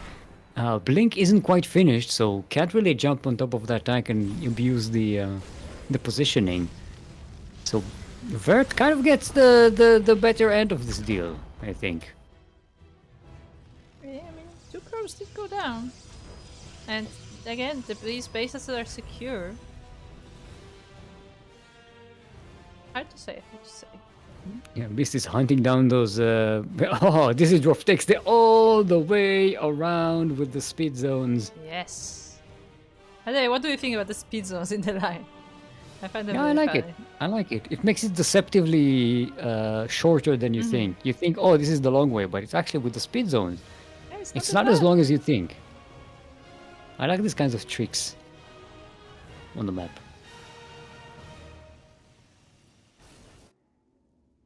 Like setting up a proxy location on the end of that, on one of the corner bases, and then sending them through the speed zones around the map will be much faster than you think it's going to take. So you can like set up all kinds of surprise harassments that your opponent would not be expecting. Yes, we have these stalkers right now marching right into the natural base, but they find strong opposition. Nonetheless, they will be able to snipe a few SCVs, and most of them do blink out, but not all of them. Yeah, stalkers kind of get caught out there. Some of them do go down, and Beast has to back away. There's too much here between the 2 tanks and all of these Marines, and even a couple of Ravens for good measure. Yeah, this is a pretty strong Terran army, and looks like Dizzy Dwarf is setting up to move out on the map. Yeah, it looks like it. I mean, either that or maybe he's just going to... Yeah, there's no third. There's no third command center. Where's the command center? Where is it? Yeah, no command center. This could be a 2-base all-in here from Dizzy Dwarf. Very well could be, and I'm not sure if this will be spotting that. I mean, his stalkers are moving across the map, so maybe, but ooh, they just barely. Oh, they're missing. They're missing it. I... Dizzy Dwarf sees the, I think sees them. With Yeah, the they see Raven? each other. They see each other. Okay. Catches the tail end of that army, but yeah, Dizzy Dwarf should just keep on pushing. I think. Yeah, Beast is trying to move his army against the push from the Terran, but this is a strong army with tanks, with marines, even the Ravens there. The sentries actually get sniped. They go a bit too close to the Terran army. Too many units going at it alone by the Protoss, and there's so much DPS on these Marines. Beast trying to come in from behind with the flank with the Stalkers. It does some damage, but there's still too much Terran here to be stopped. Yeah, one of the tanks survives and the anti-armor is still on those Immortals, so they are very vulnerable to these Marines, and the Terran is just moving forward, moving into the natural base, and yeah, Beast is losing everything. The Immortals are going down. The Templar Archive is being targeted. No storm for you. Okay, there we go. It finally goes down. There's the hot pickup. And this dwarf will be able to escape with somewhat of a chunk of his army. He lost most of it. And that was an empty medivac, not a full one. But still did a ton of damage. Yeah, a ton of damage, and most importantly, he basically reset the army. We have one Immortal in this army now, but all the Robo units were destroyed, and most of the others as well, so now Dizzy Dwarf pretty much has an entire army ready, while Beast is still remaking his. And that is that Templar Archive. Losing that Storm research is so painful, because it takes so long to set up. You need to research the storm. You need to start making Templars so they can bank up energy. Right now, Beast's composition is so far behind where he wants it to be. Yeah, and there are no Colossus in this army as of yet, so there's no splash damage at all. It's just these charge loads and the other units that are not particularly good with dealing with Marines. And now Dizzy Dwarf does get a third base and sets it up, so that wasn't an all-in. You can relax now. Beast is ahead in upgrades, so that's a bit of an advantage. And remember, charge roads, they're pretty beefy. A lot beefier than you'd think they would be.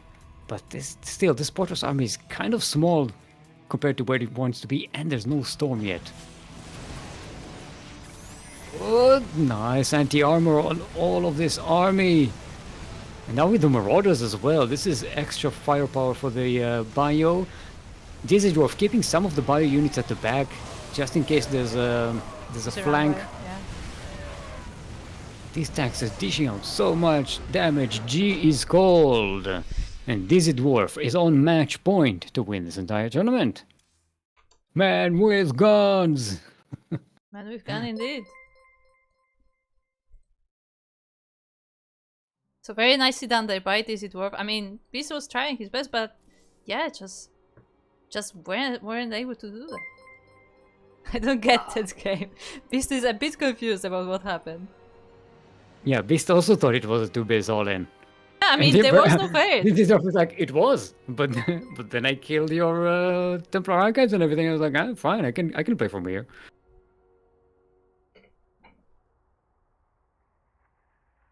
Yeah, so it was supposed to be an all-in, but it just kept going. Yeah.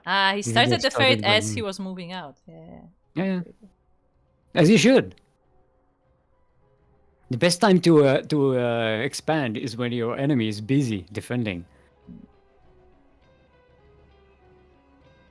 Yeah, I would ask for the next map, but I will not let the players. No, let's keep on. This is a good discussion. This is exactly what they're corroborating pretty much everything we said so far. So I'm good with that. Okay, Maganatha is next. They're also like, they are clanmates, so they are like basically exchanging information on how to play better, which is definitely something. I'm always in favor of more interaction between friendly, competitive interaction between players. Yeah. In our tournaments, it's always great. Like basically, they're helping each other improve, which is good.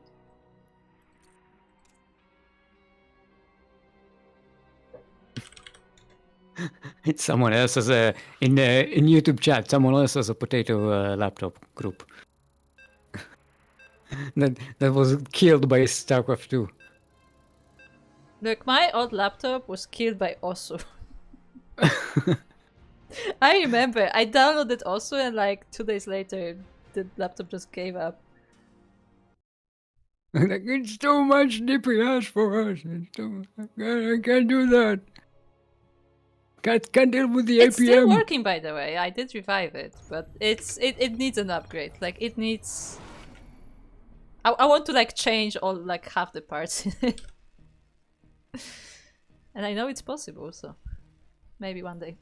You need just to open up and blow on it, and that'll work. No. I tried that. I even changed the thermal paste and everything. It's just no. It's not working. Anyway, we are here on Maganata, Ellie. You're gonna get mad if I play Battle Mech, right? Yeah, we had that in the previous series, but we will see if this player will choose to do so regardless or not. We are looking at the red Terran players from Poland representing the Void. It is Dizzy Dwarf. And in the northwest of the map, all the way from the land of Austria, also representing the Void, it is our blue Protoss. Give it up for the Beast. And Dizzy Dwarf is of course up 2-0 in this best of 5 already, with the 1 point advantage from the upper bracket and just winning the first map here as well. And with that he's only 1 point away from winning this entire series, so yeah, there's a lot of pressure on Beast right now. Well, like we said, it can happen. See, by now, Beast knows all the tricks that Dizzy Dwarf has, right? True. I mean, So maybe if he changes something, it can really take Dizzy Dwarf by surprise. That's my theory to why we see that pattern of that reversal between the semifinals and the finals in a double elimination bracket, is because most players at this level aren't used to playing like best of 5s and best of 7s against other players, and you only have like a handful of tricks that you know, right? So once the enemy knows them, once you've tried everything you can, you're kind of left with nothing. I mean, you say players at that level, but we literally had that note from Showtime when he was playing versus Reiner, and he said that he ran out of builds at some point. So, you know, it's not just the players at the level. Like every player like has a limited number of builds they can do, unless they just improvise. Mm-hmm. But yeah, you know, players that are used to playing at that level, at that like best of 5s, best of 7s regularly, they usually know after losing the first time, like, oh, I need more tricks up my sleeve next time. I can't go into this final match with like a handful of cheesy builds, you know. Ooh, we have a command center before factory. See, things are different. Or maybe he's just going for cyclones and he needs the extra gas. I mean, he said he wouldn't, so we'll see. We'll see. Well, and you believe a Terran? I would like to remind you, we're all What is Terrans, this? technically. Next time you tell me that you believe in a Protoss saying they're not cheesing. Yeah, Or they won't make DTs. yeah, depends on the Protoss, but yes. Or you believe a Zerg when they say they want to play a macro game. Yeah, Let's play a macro game. I mean, again, 10 depends minutes, on the 10 minutes, person. no rush. No, some people genuinely want to play that way. That's correct. Some people wear silly hats. I don't know. People are weird like that. But most of the time, if someone says that, they're like, ooh, nice kill on that Reaper. This denies the scout by Dizzy Dwarf. He barely has any information on the Protoss side of the map. Well, Beast does have a good view on Dizzy Dwarf's base. Reaper. It's a Reaper. Get it? Get it? Reaper. With an eye? It's a joke. No, it's a ghost. It's not a reaper. It's no. You can't. There's no reaper. You can't. That's a marine. That's a barracks. SCV. Are we playing spot the unit? This is my in-game version of shaking my head. I just don't say anything. Just look at Okay, me. you can always shake your, your No, screen. Oh, no, the I Adams think that's managed to funny. get in there. You can SMH your observer screen. They do get a couple of SCVs, which is nice. They also construction SCVs, so it's double annoying because Yeah, you have to replace them. Yeah, the eBay was a little bit delayed, which means the upgrades will be out of sync. And actually, this dwarf is not getting any right now. And this is dwarf did not go for the mech Terran, going instead for biotank. Yeah. Classic. I mean, look, he said he wouldn't, so he doesn't. Look, some people wear silly hats, some Terrans speak the truth. Sure. See, we've angered Captain Fish as well. Are you saying I don't believe me? It's not that I don't believe you, it's that I don't trust you. I don't know which one is worse, to be honest. The trust one is definitely worse. Faith is easy to build, trust is not.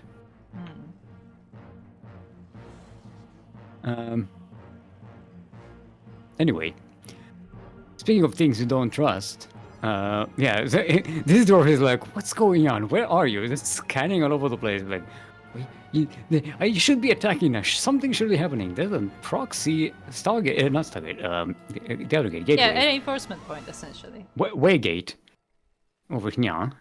Waygate, yes. Which I like because it's sort of in a location where if Beast attacks this dwarf and this dwarf chases the army away all the way back home, now you have a way to sort of backstab from there that this dwarf is not likely to find. I'm sorry, I just read something very funny in the chat. For me, this is like, yes, cannon rush the Zelnaga Tower. Yes. So stupid. He who controls the Zelnaga Tower controls the universe. Look, this is Well, this is my kind of humor. There was a kind of map like that with that cannon, right? The cannon in the middle. The Yeah, but there was a shoutcap map. yeah, one of the shortcut maps. It had a tower in the middle, and if you had a unit there, the tower would be in your control. Yeah, it will be shooting at the enemy, like it was an actual cannon. And it had enough of range that it can actually shoot the wall of the enemy, like the natural wall. Yeah. So it was very advantageous to have that thing. Really fun. Yeah, back in the days. I miss Total Biscuit. Everybody does. Yeah. On a less depressing note, Beast is about to set up another multi-prong here, going into the natural and the third base of Dizzy Dwarf. From the proxy location with the charge lots, plus one weapons is just about to finish. Great timing. No defense on that third base, so it will be entirely vulnerable to the chargers, and in the same time, the main army is getting ready to get in here. It's very wary of the Widow Mines, because there could be Widow Mines dug in deep here. Anyway. Storms! Beautiful storms! Wow! That is one of the best storms I've ever seen in my life. Yeah, covering the entire Marine army, and now the bio is nowhere to be seen. The reinforcements are coming from the main base, but it's not that many of them, and the Gateway army is just marching forward. The third base is evacuated, 22 SCVs go down, the natural base is about to go down as well if it's not... Actually, I don't think it could get evacuated in time. Yeah, it goes down, and Beast coming in with a beastly move and will not go down without a point on the board. See? See? The reversal. It's a coming. It was pretty solid. I am quite impressed by Beast. Like, that was a very well executed attack with having the multi-prong, and again, beautiful storm, like just exactly where you wanted it to be. Like, the Marines were right at the spot, right at the ramp, and yeah, covered the entire army, and with the amazing engagement takes the game. Fantastically done there. And this is what happens when you don't go Cyclones. Oh You no. should have gone Cyclones. Oh no. Stop being Terrans. Stop being trustworthy. You have to start playing like the Protoss and the Zerg. You have to start being sneaky. There's no honor in losing. I mean, why? You have to say, no, I won't do Cyclones. And then go Cyclones with mag field acceleration No, and you Blue don't. Flame Hellions. Don't listen to Blomlitz. Blomlitz is trying to bring you to the dark side. Yes. Join the dark side. Sorry, if you don't know, this is Blomlitz. The evil anti-steel mold. Yes. It's very evil, but also very small. Blomlitz. Tiny evil. Alrighty. Welcome, gents and ghouls, to ley lines. Not LE, just ley lines. LL, if you will. LL, of course, stands for... Low leopard. Yes, indeed. In the southwest corner of the map. They have no idea what that means. In the southwest corner of the map are red Terran representing the land of Poland and Team Devoid. It is Wert, otherwise known as Dizzy Dwarf.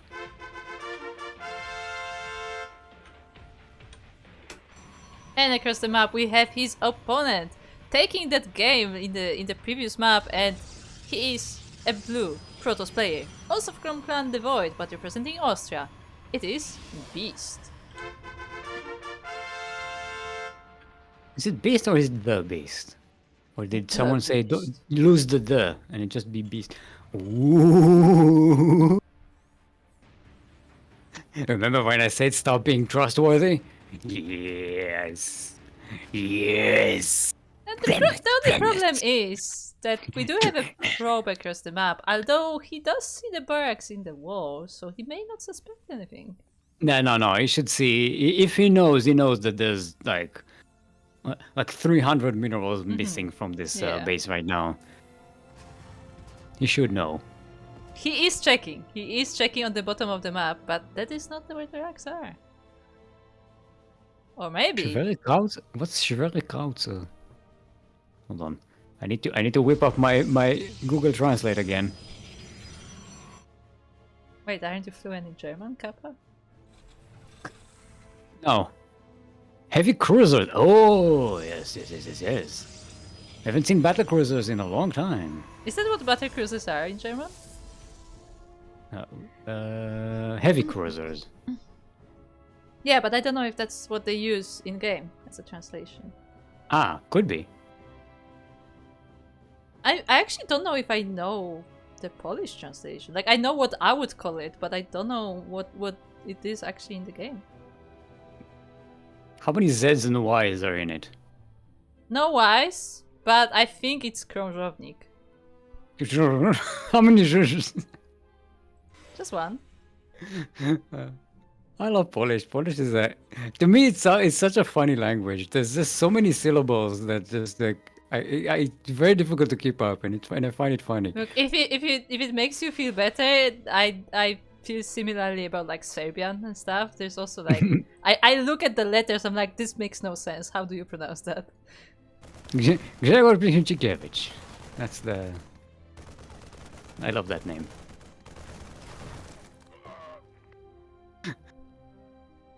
Alright, so you have proxy versus proxy. Yep. This is getting that Stargate proxy. Just an oracle. The oracles. They're both just on the map, just fighting, brawling already, and the proxies haven't even gotten into the game yet. Yeah, they're just, doing the regular harassment, just the first starting units, but now the Marauders are being revealed and they're marching into the natural base of Beast. Yes, and they have concussive shells, so it's very difficult to escape them. And there are no units here. The Adept went across the map, the Oracle is also trying to deal damage there, but the Marauders are uncontested. Don't an oracle is just not. See, the thing is, an oracle runs out of energy, and there's only so much it can kill at any given time. You know, you can like it's concentrating on the marines because it's not being controlled, and the marauders, they don't have that problem. They can continue shooting. They don't have ammunition. Yeah. And the shooting they will. So beefy. It's so beefy. They are very beefy, and we only have a few adepts here to help out. The warp gate just finished. Okay, that's not an Artosis pylon. No, it's not. I was afraid for a second, because that would definitely be... Probes are being pulled off the line. The Oracle returns to also help, and it is being recharged. The energy recharge is coming in handy. And, I mean, the Marauders are going down slowly, but so much damage has been done already. There's so much... They do so little damage to Adepts, it's ridiculous. It took these 4 Marauders, like, what, 5 or 6 volleys to kill an Adept. It's insane. Ooh, the Nexus is so low as well. Okay, this Oracle does have enough energy to kill both of those Marauders, but the Nexus does go down. And all in all, I mean, both players suffered some losses. We get 14 SCVs down to 19 probes. Definitely worse on the side of Beast, as you know, those Marauders that did a lot of damage. But yeah, both players starting the game quite spicy. Yes, battlecruiser are translated with schwere Kauzo. Even into though battlecruiser would mean Schlachtkreuzer. Schlachtkreuzer. Yeah, Schlachtkreuzer. Kreuzer. Kreuzer. True. The Caesar. Schlachtkreuzer. Schlachtkreuzer. We're gonna learn German at this point. Like, at this pace. I already did, and I still bad at it. I did, but it was years ago. Well, it was years ago for me too. I mean, 20 years ago, in so fact. So many cities going down. Almost 20 years ago. Yeah, a lot of SCVs went down, and this is a weird situation right now. Because Beast has an economy, but Düsseldorf has a much stronger army. If you can take care of these oracles, it is going to be absolutely fine, I think. Oh, catches that stasis ward. No shield batteries for you. Oh, if we can get rid of the oracles with the energy. Yeah, some of them have been recharged, but it also goes down. The one that was recharged went down, and the rest of them will as well. They were not able to help in this defense. The gateway units are trying to help out. The probes are being pulled, but so many of them already fell. Yeah, go. G is cold, and Düsseldorf with a very clutch win here. Takes the series 3-1. Very, we almost got a reversal. It was pretty close. I still win. Foxy's target crazy. All right, very nicely done. GG, well played all around. We had some really good series. The plural of series today. Get some wonderful matchups. No mirror matchups. Strangely enough. Actually, no, we had the ZVZ. I forgot to start with the ZVZ. Yes. Yeah. Forgot about that. That was so long ago.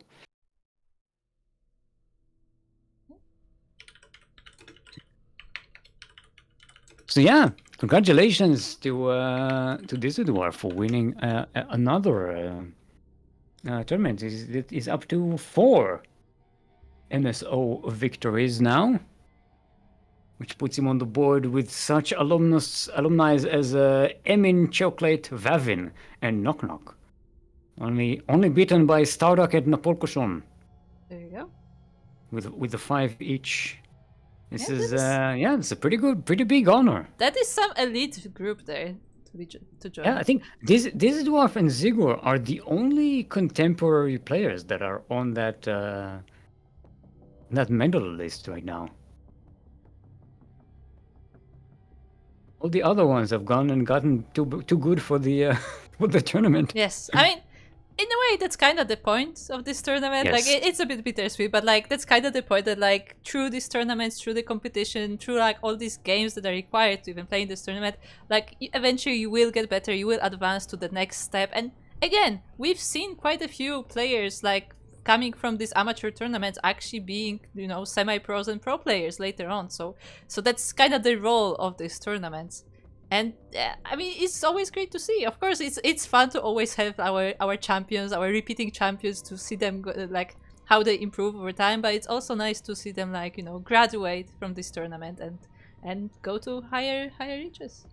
Yeah, I mean, Starduck became a competitive player. He joined the clan as a professional player.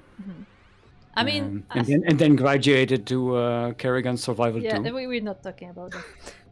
I feel like the most the biggest example from our tournament specifically is probably Mixu.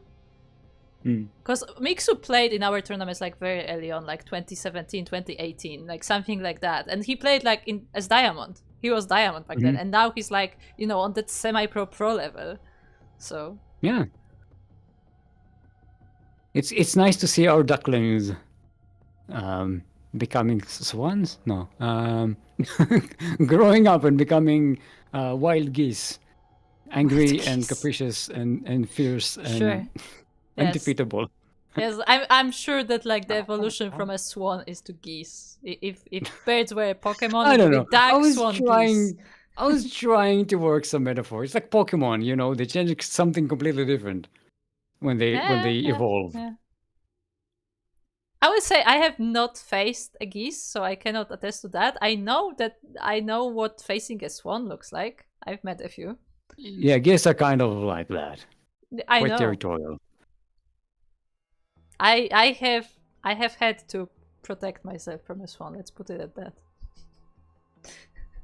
Passing by some ponds and stuff. Oh boy. But yeah, congratulations to Dizzy Dwarf and Beast, and Dizzy Dwarf of course becoming our champion, but Beast also gets some prize money from this tournament. So shout out to both of them. Also shout out to Ragnar, who was the winner of our random raffle. So all of these players will be getting some prize money, so if you are listening to this, make sure that you join the match arena. Other than that, of course, as a reminder, all of our tournaments are supported via Patreon. So if you want to support the future editions of this tournament, then Patreon is a way to do so. Of course, you don't have to. I mean, watching our tournament is already plenty because, you know, having more viewership, we can get more attention to these tournaments, maybe get some sponsorships in the future. So like even watching the event is also very helpful. So, you know, don't worry if you don't have money to spare right now. But if you do, consider maybe checking out the Patreon to support this tournament and how they're running. And Fish is asking how you liked his improvement today. You didn't know, how did you not improve? What improvement? You didn't even play. You gotta get your ladder games. Yeah, exactly. You have to get your ladder games. There you go. What's still said? No, but Captain Fish is one of the regular players generally. So yeah. It's always nice to see him in the tournament. No, Kuro is not one of the regulars. He is the favorite. There you go. There you have it. The favorite player. Said it. Oh boy. But yeah, with that, our next tournament is... Let me check the calendar. I mean, I know what the tournament is. Okay. So our next tournament will be a Firegrow Cup. Let me put the schedule on the screen. So Firegrow Cup, I was actually notified like just like an hour ago or so that it will actually be an hour later. So just keep that in mind, that the schedule is not 100% accurate because it will be an hour later than it currently is on schedule. So how many hours is that? In 2-ish hours? Like 2 and a bit? So in 2 hours, about 2 hours, Light will be here with Firegrow Cup. It is the monthly CIS region tournament, so he will be casting that. And tomorrow, of course, we have Sparkling Tuna Cup, which is another tournament that we host, but that one is open to everybody. So it's amateurs can play in it, professionals can play in it. So if you feel like, trying your skills in something like that, then make sure to check that out. Other than that, Steelmold, where can we find more of you? Twitch.tv/Steelmold and Steelmold on YouTube as well. I've been streaming quite a lot lately, and I think I'm going to continue a little bit, and even going to stream today. I'm going to stream some Star Sector. If you like Terran, you're going to enjoy Star Sector. It's a very fun space battle game. And I think I'll stream in about an hour. I'm just going to eat something and then I'll fire it up.